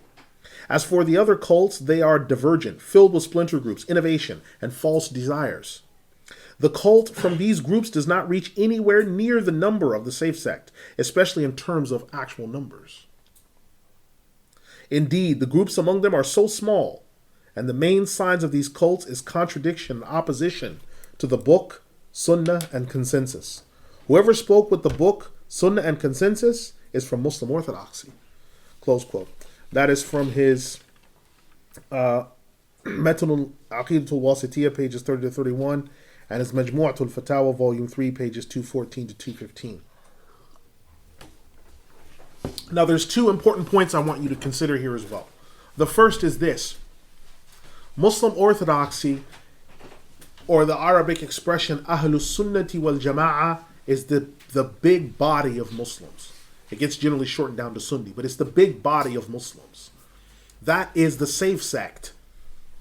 Now, within that saved sect is a smaller group called At-Ta'ifatul Mansura, which means the victorious group. So the victorious group is part of the saved sect, and the victorious group will be composed of scholars, mujahideen, people such as this that are fighting for the religion with hand or tongue or pen. So these two groups are there. So when you're looking at Muslim orthodoxy, you'll sometimes see that there'll be people that are fighting, or there'll be people that are writing, or people that are teaching. These people are all from the body of Muslim orthodoxy, but it's up to what it is that they are doing. How are they doing it? Now, in terms of the 72 sects, numerous books have been written where they explain all 72 sects, right? You have Kitab al-Sharia by Imam Abu Bakr al-Ajurri. He died 360 Hijri. Very detailed book on the cults, right? He explains that the 72 have already come and gone.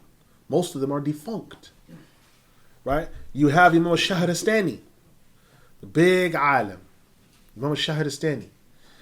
He, again, says the same thing. He died 549. He, again, concludes that all the sects, 548, he concludes that all the 72, they've come and gone. And he gives not only the 72 sects from the Muslims, he gives the 71 from the Jews and the 72 from the Christians.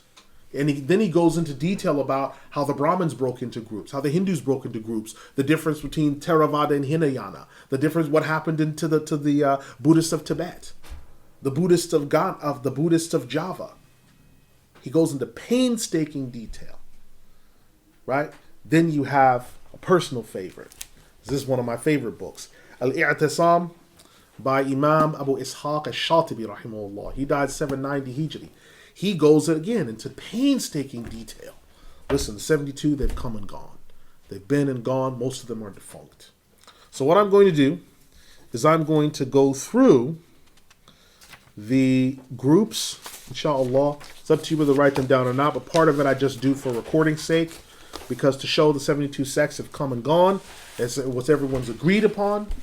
Imam Abu Bakr al-Ajurri, Imam al-Shahrastani. I'm not going to be going through their beliefs because they're kufr, na'udhu billah. Those are separate books where you study those things, but you don't need to waste your time with that tonight because you've either eaten and you don't want to throw up, or you'll be preparing to eat and you don't want to throw up. These are kufri beliefs. We're not interested in those. We're just interested in the fact that they've come, they're upon kufr, that they've gone, and that the righteous among them will be saved after being in the fire, because it's another important point. And this is the third point before we go into this in detail. You're not going to be asked on the day of judgment on your creed. Don't worry about that. Alhamdulillah, don't worry about that. Because if you're wrong, you'll just get put straight in the fire. Because the hadith runs that 72 sects, 73 sects, all in the fire except for one. If you are wrong about the foundation of religion of the Muslims, if you have not understood La ilaha illallah Muhammadur Rasulullah, because all the cults are saying this. The Mu'tazila say La ilaha illallah Muhammadur Rasulullah. The Ahmadis say it. The Mu'tazila say it. The Khawarij say it. All the sects and cults, they say it. So how are they all going in the fire? Because they do not understand the meaning of it rightly. And it's for that reason that they go into the fire. Now there will be some of them that are righteous because that's the end result of changing the meaning of La ilaha illallah Muhammadur Rasulullah. Now, among them will be those who they didn't know in terms of the level of their knowledge, or they knew but they couldn't access more details, or there's people who that's what their family were, they didn't believe it but they were married into it. Those people will still go into the fire, but they'll be saved. As for the others that don't have any exemption, they're lost. But the one sect that's mentioned as a safe sect, the whole of them don't go in. Every single cult, all of it goes into the fire, and then whatever is not timber or kindling is extracted.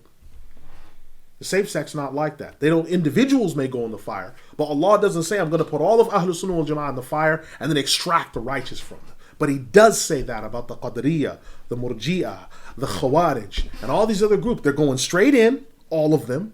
Then whoever's left of the righteous will be extracted, and whoever is condemned remains there. So don't worry. You won't be asked about your theology on the day of judgment, but you'll know. If you're wrong, you'll know. You'll know.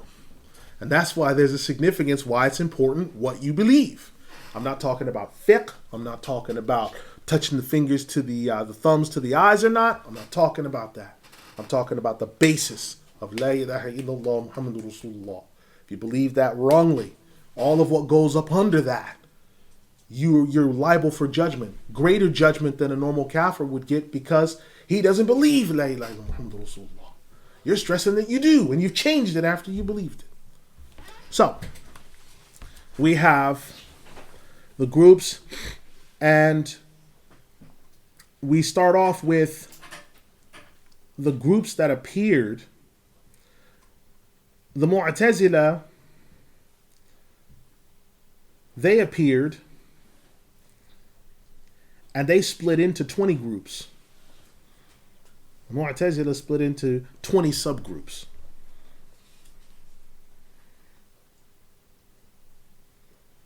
And the Mu'tazila are an offshoot of another group.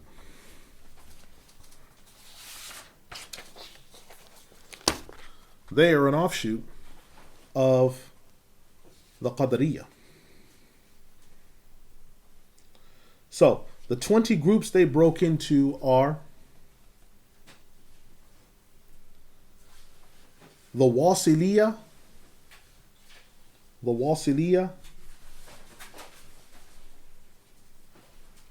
the number 2, the Amriyah,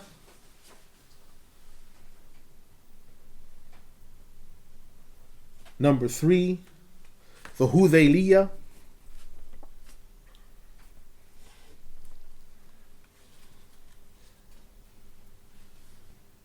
number 4, the Nidhamiyah,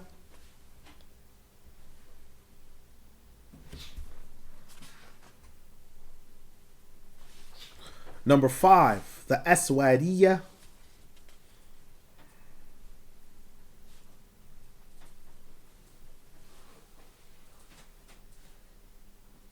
number 6, the Iskafiyah,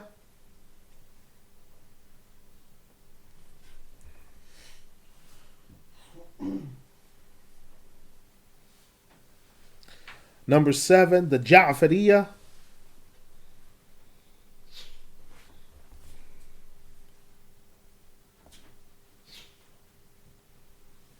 Number 8, the Bashariyah.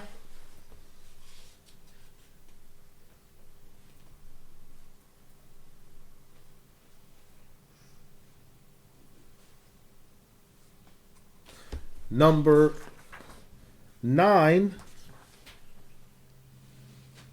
the Mazadariya. The Mazadariya.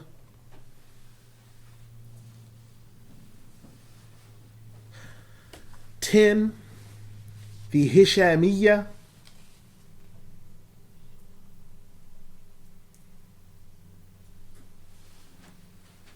11, the Salihiyya.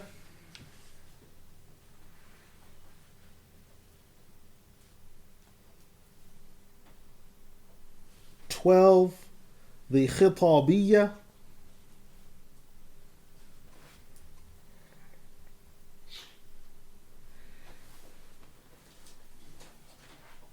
13, the Hadabiyya.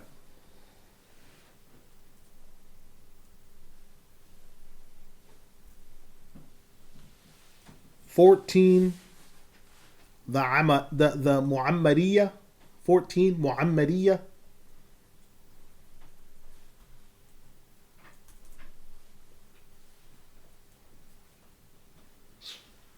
15, Thumamiyya.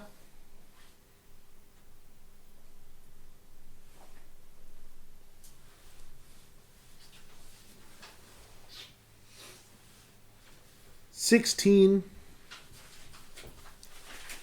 Khiyatiyya.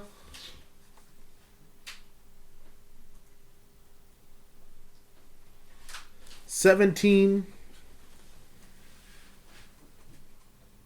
Jahiliyya.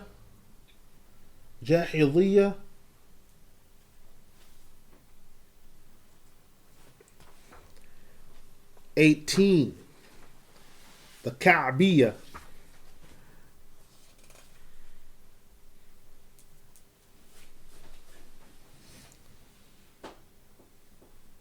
19, the Jubba'iyya.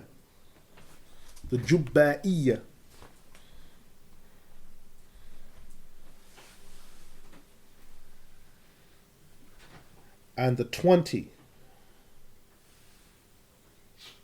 the Bahshmiyya.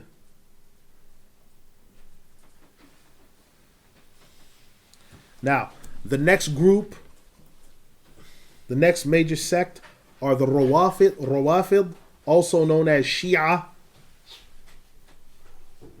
And they broke down into 3 subgroups. I'll give you the listing of what book this is coming from as well. They broke down into 3 subgroups, which are the Ghulah,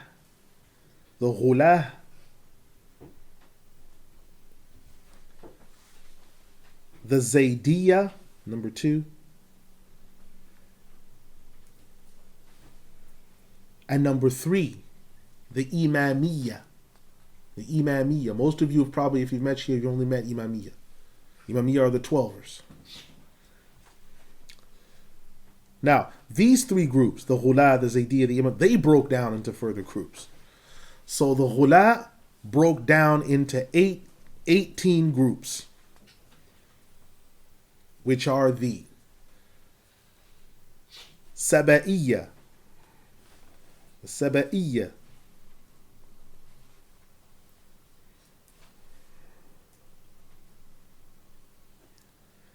Next is the Kamiliyya.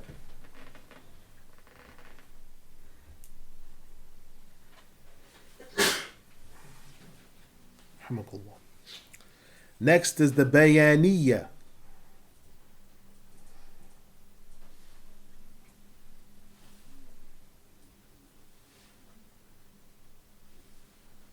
Then the Mughayyiriyya.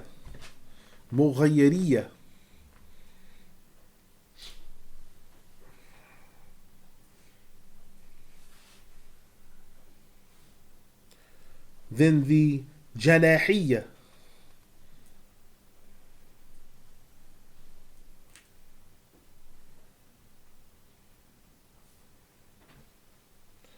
Then the Mansuriyya.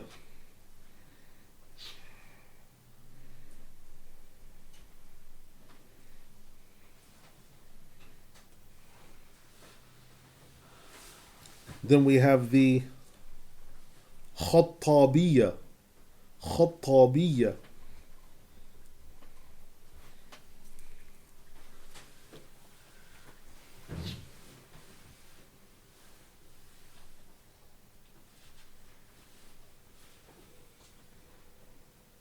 Then the Ghurabiyya. The Ghurabiyya.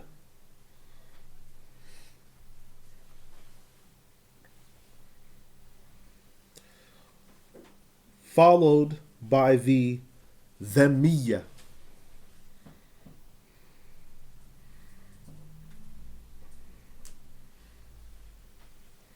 Which gave rise to the Hishamiyya.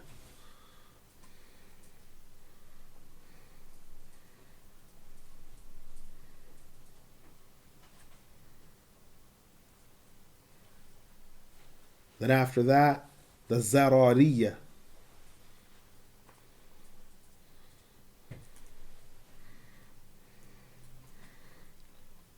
Who after that gave birth to the Yunusiyya. You'll notice that all these people, they named the cult after themselves when they broke away. Then after that is another group which is apt, the Shaitaniyya. That's what they've called themselves. That's a fitting name, because that's the source of where they're getting this from. Then next is the Razamiyya. Razamiyya.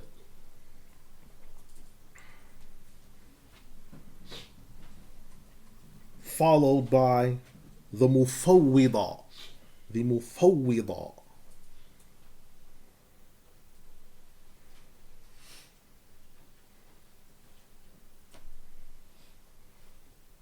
Then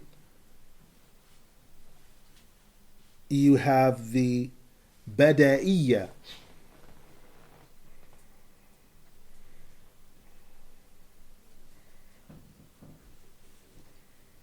And then after them you have the Nusayriyya. Nusayriyya. These are also known as Alawis. That's what Bashar al-Assad, his family, the Syrian Shias, the Alawis, that's what they are, Nusayriyya. Okay. Then you have the Ismailiyya. The Ismailiyya.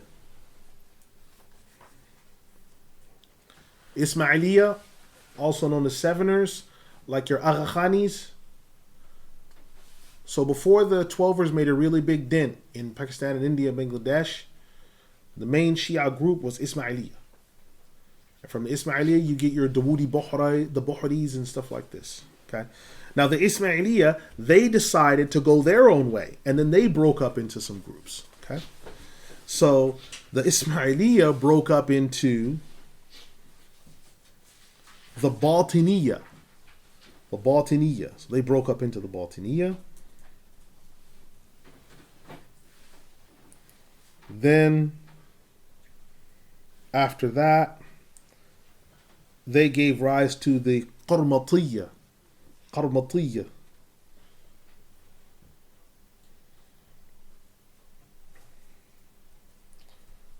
Then they broke away, some of them broke off and formed the Hurmiyya.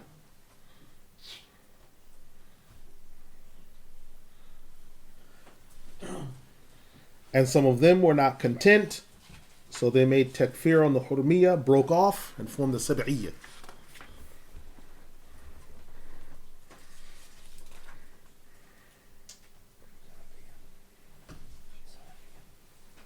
The Sab'iyya, yes.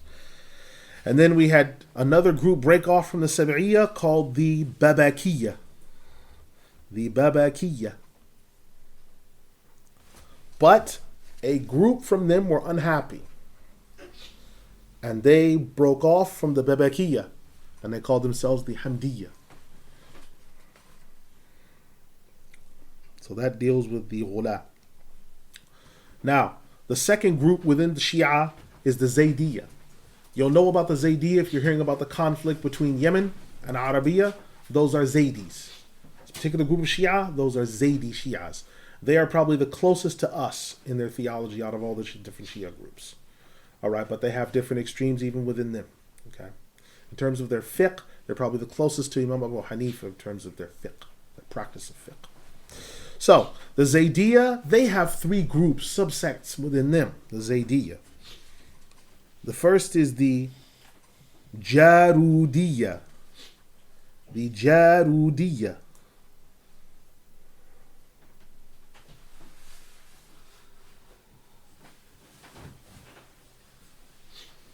Followed by the Sulaimaniyya.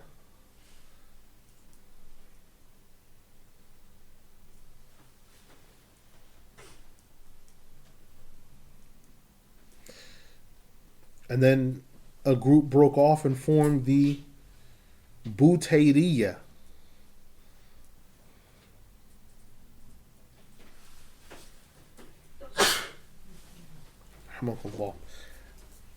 Now the third group within the Shia are called the Imamiyya. They're just one group. They've been able to hold it together. All right, that's what Iran is. The Shia in the Gulf countries, right? They're Imamiyya, right? Pakistan is sort of split down the middle between your Ismailis and your Imamiyya. Right? Okay, then the next big cult is the Khawarij. Okay, the Khawarij.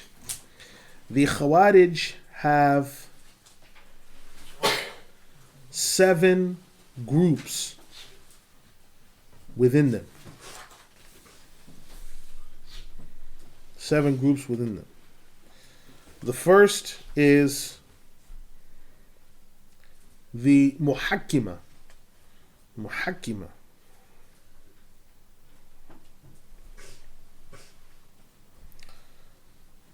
Followed by the Bayhasiyya. The Bayhasiyya. Bayhasiyya.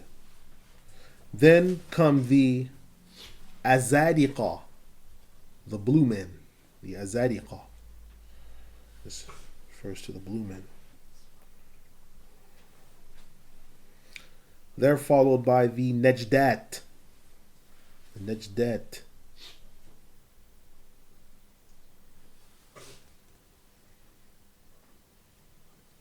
Then after that comes the Abadiyya. Abadiyya.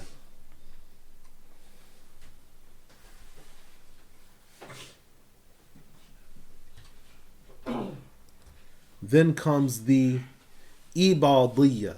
Ibadiyya. This sect is still alive. It's in Oman, some parts of Tanzania. The Ibadiyya. The Ibadi. Right? And they have 4 groups among them. The first is the Hafsiyya. The Hafsiyya.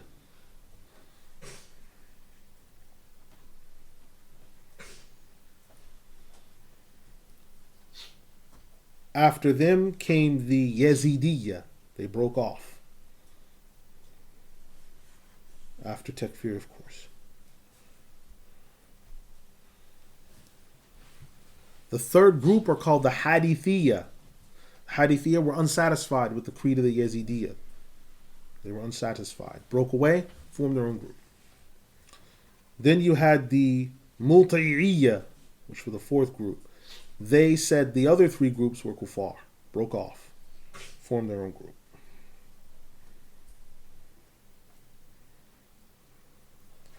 Now, the next major cult are called the Ajadida. Ajadida. The Ajadida. Yeah. They have 11 subsets. The Ajadida have 11 subsets.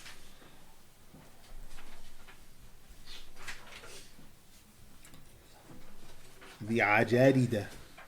They have 11 subsets. The Ajadida.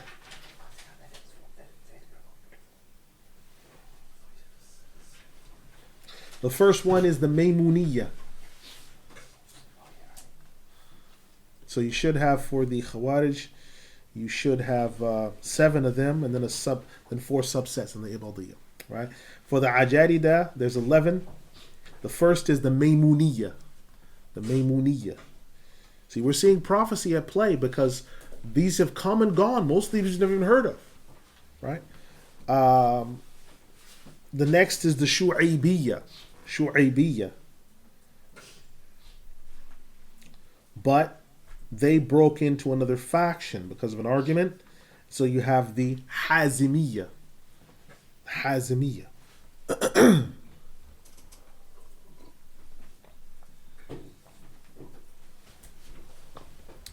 Which were followed by the Hamziyya, who broke off.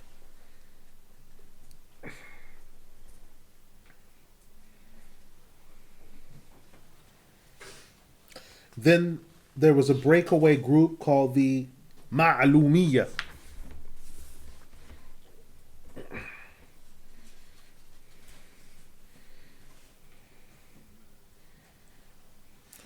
Then we had the Majhuliyya. Majhuliyya.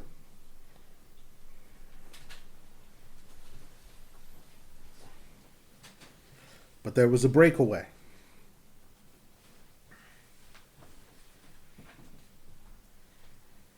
And there was the Saltiyya. The Saltiyya.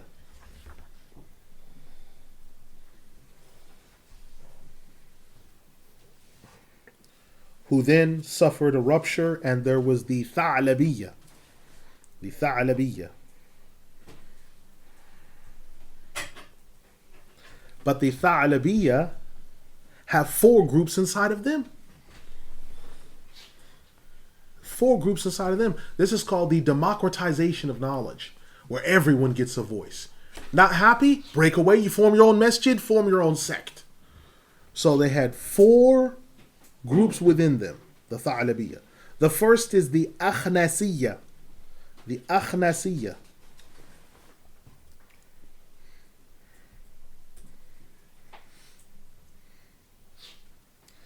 Then came the Ma'badiyya.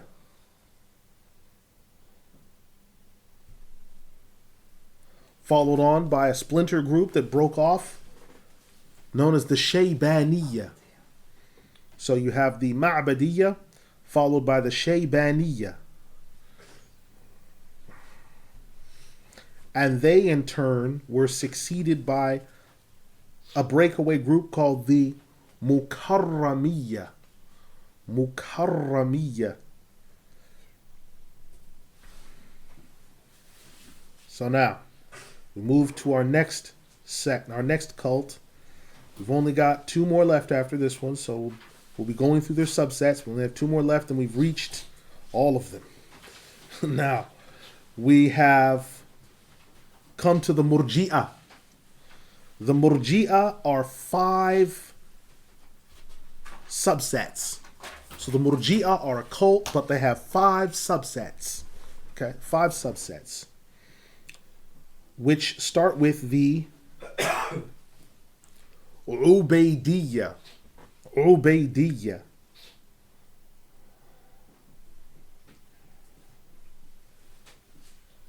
But there was a dispute, and this gave rise to the Yunusiyya. The Yunusiyya.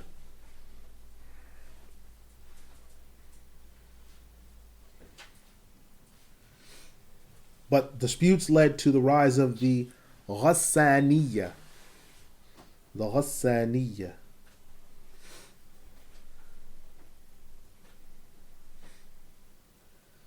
After which led to the Thawbaniyya.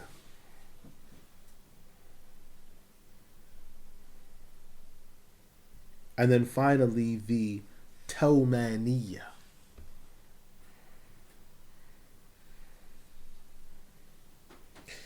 We then have our next group,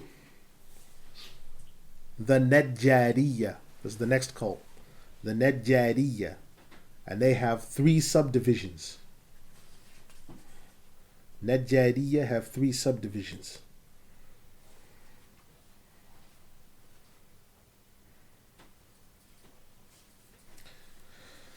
They are the Barghouthiyya. Barghouthiyya.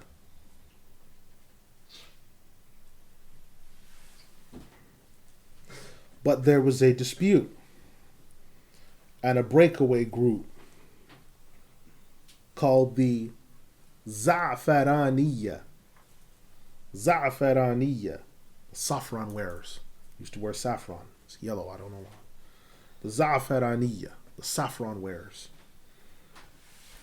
But then they fell into disputation. And the Mustadrika, the know-it-alls, they were formed. Mustadrika were formed. Right? So that's these 3 groups.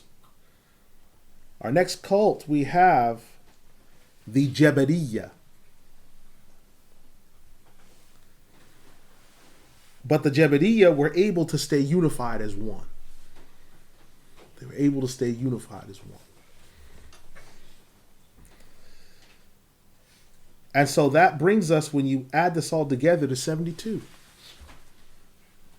So the prophecy has been fulfilled. Obviously, the same sect makes 73. But this hadith was fulfilled a long time ago. Now, the text that this is coming from is Al-I'tisam. This is by Abu Ishaq al-Shatibi. Al-I'tisam. Al-I'tisam. It is volume 2. Volume 2 of Al-I'tisam, pages 473 to 481. Volume 2, pages 473 to 481. And the particular print copy that I have, it's a very special print copy. It's the print copy that was in the library of Imam Muhammad al-Amin al-Shanqiti, right? Who's the Shaikh of one of my teachers. So it's very significant, this copy. So we have volume 2, and we've got pages 473 to 481, right? So this is dealing with 72 sects. This is a more exhaustive treatment of it. Then the next in line after that is Al-Milal wal-Nahl by Imam al-Shahristani. And then you have Kitab al-Sharia, which is by Imam Abu Bakr al-Ajurri. Imam Ahmed, the cults, all 72 were in his time. So his theology books refuted them. So a lot of these books are built upon his refutations because they existed in his time. And they were fully there because the Mu'tazila had come to power. They'd taken over the army and the government. And so Imam Ahmed fought them tooth and nail and defeated them. Right? But that's coming, inshallah, next lesson. We have to talk about some of the prophetic things that occurred. So at this point, I say, أقول قولي هذا أستغفر الله لي ولكم أستغفر الله إن الله غفور رحيم حميد رحيم ولا إله إلا الله. As I did warn you profusely that these would get progressively larger. We've got an 11-pager. Do not be surprised in the future if there's a 20-pager. We're using our 2 hours wisely. We're trying to be smart.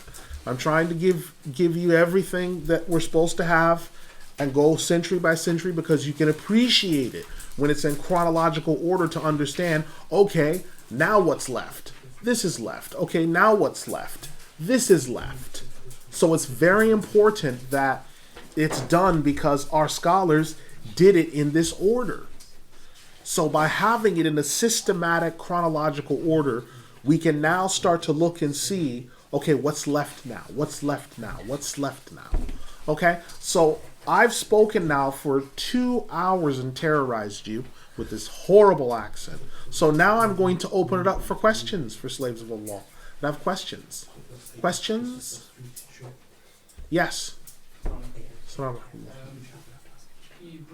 spoke about the Al-Mansour, the victorious group. So where does the remnant sort of, where's that place? Where's that classified in correlation? Okay, so the question is regarding the victorious group and the remnant. Where do those fall in? Alhamdulillah, wassalatu wassalamu ala rasulillah. When we talk about remnant theology, the remnant is Muslim orthodoxy, those that have believed in Allah and the last day. It's those people when we talk about the 1,000 being put in the fire and 999 being condemned and one being taken out, right? That's that remnant, the believers, right? That are not under eternal condemnation.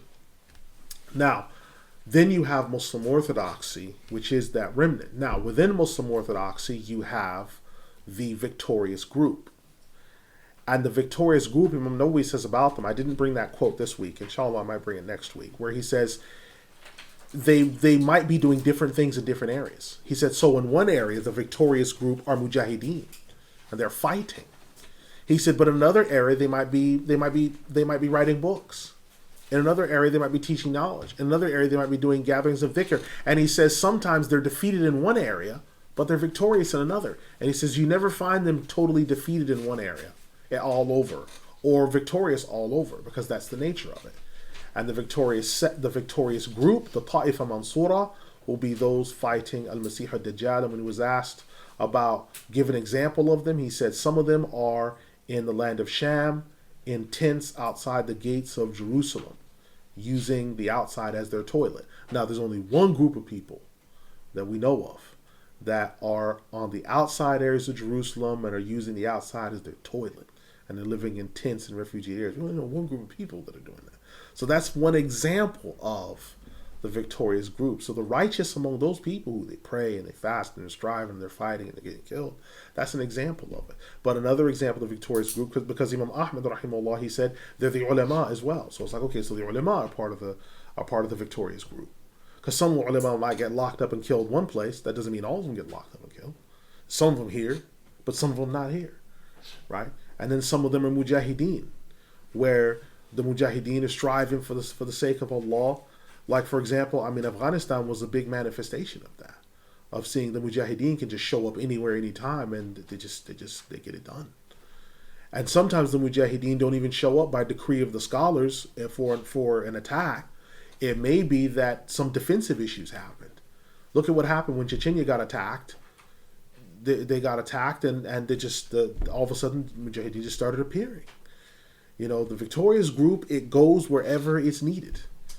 You know, they're not soldiers of fortune. These are people that they go where they're needed. They figure out a way to get there. They make it there. Then they strive. And they don't fear the blame of the blamers. The Crusades, we had no idea we'd have an army large enough to take on Roderick and all these men with the fancy shields and the swords and everything. We had no idea. But Mujahideen, they showed up. All Salahuddin al-Ayyubi and Muwafaquddin al-Qudama and Abu Umar al-Maqdisi, all they did was pray on it. It started out with 3. It ended up with 40,000 and more. Had no idea, but they said, we've got to do something. So, is there any other questions? Yes? What did the bodies of the Muslims look like at the time of the Salaamu? Okay, so what did the banners of the Muslims look like in the time of the Prophet? So that's a good question, because I neglected to elucidate that. In the time of the Prophet, I'll mention something interesting. When you look in some of the seerah literature, the Quraysh flag was white and it had stripes on it. And each stripe represented a band of the Quraysh. And their symbol was like an eagle or a falcon, which is really interesting because that's the same thing on the American flag. It's got stripes and everything, but that's neither here nor there. As far as the Prophet ﷺ, he had a black flag with a white square in the middle of it that read, An-Nasr min Allah, help is from Allah. So that was his original flag. And what he would do is when he wasn't using that as a flag, he would use it as a curtain in the chamber of his room, as a go-between. So that way that was his door, because they didn't have solid doorways. So he'd just hang that up, and that was his doorway. So the Abbasid came and not only just took the black banner, but left it blank. He said, okay, the black banner is blank. Right? The Bani Umayyah, the Quraysh, because they're Quraysh, but the Bani Umayyah are part of the stripes of the Quraysh. So theirs was just a plain white. So they didn't use the jahiliyyah of it, but they kept just the white banner and just kept that. Yes. Questions? Yes. Towards the end of the text, where the glad tidings to the scholars, for example, the ones by Imam Abu Hanifa rahimahullah, Imam Shafi'i rahimahullah, did the scholars know about this at their time, or is it just later on in the ages where people have respect for the sheikhs and teachers and they sort of ascribe it to them? So the question is whether these imams knew about this in their time or whether it was something that was attributed to them. Alhamdulillah. Well, we know that it wasn't something attributed to them because the prophecies are clear in the sense that it can't be talking about anyone else but them. The fact that the scholars that mention these prophecies are from different madhabs also makes you understand, because obviously if you found 40 ahadith about the virtues of Imam Hanifa and all the collectors are Hanafis, you're like, wait a minute, this could be a conflict of interest.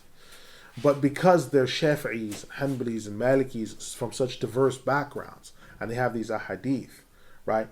Imam Malik, rahimahullah, on a regular basis, referred to himself as the alim of Ahl al-Madinah when he was referred to that by scholars. He understood because these ahadith are collected, they're known.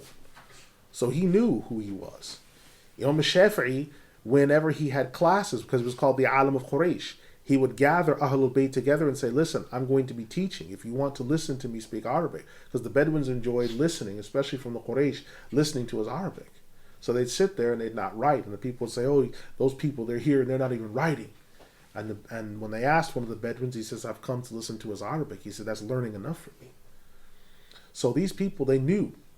Now, they, at the time of what was going on, they may not have necessarily come and said, don't you know I'm fulfilling this? Because the moment of that required them to just be prepared. But as far as them, like when we get to Imam Ahmad's prophecy, he knew that no one had done what he'd done. He knew that.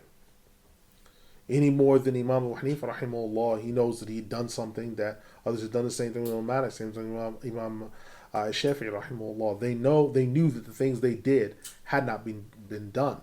I mean, Imam Malik's recension of the Muwatta, there'll never be a hadith book of the same quality and caliber as that, ever. Written in that way. There just won't be. Imam Ahmad's Musnad, people have tried to gather a same number of ahadith from different collections to try to rival that in size, but it's never caught on. There's certain people that the Ummah has just had acceptance of these people, and there's just no way to shift it from them. Question? Yes. So you mentioned towards the end all the different sort of sects.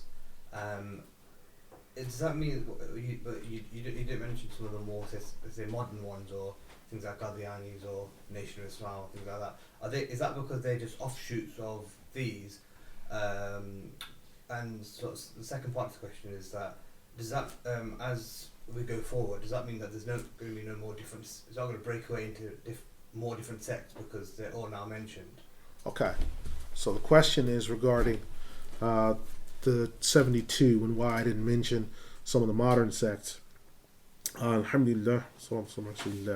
Firstly, the modern sects are but offshoots of the other sects. If I started mentioning sort of the more detailed beliefs, that's more of a class on theology where this is signs of the time, you'd say, wait a minute, Elijah Muhammad and Father Muhammad, they believed that. Yes. If I mentioned the beliefs of the Baha'is, or I mentioned the belief of some of the others, you say, wait a minute, they believe, like for example, the Khawarij Bayhasiyah, that's Salafiyah. That's Salafiyah. Mu'tazila, that's Hizb ut-Tahrir. Right? When you study these things, you understand, oh, subhanAllah, it's them. Right? Qadiani or Ahmadis, whatever they call themselves, we know who they are. We know what that is. So you'll see these different types of things. But sometimes what happens is it's not always the beliefs that change, it's the names that get altered.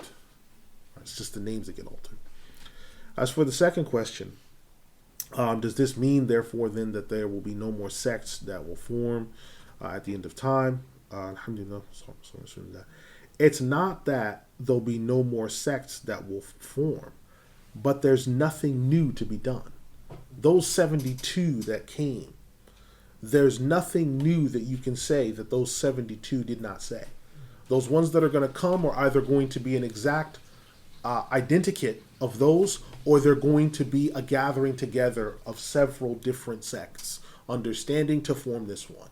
Because many of the subsects of the Shia and other things, they sort of took wholeheartedly as they came into contact with each other and gathered information and thought, that seems more befitting to me.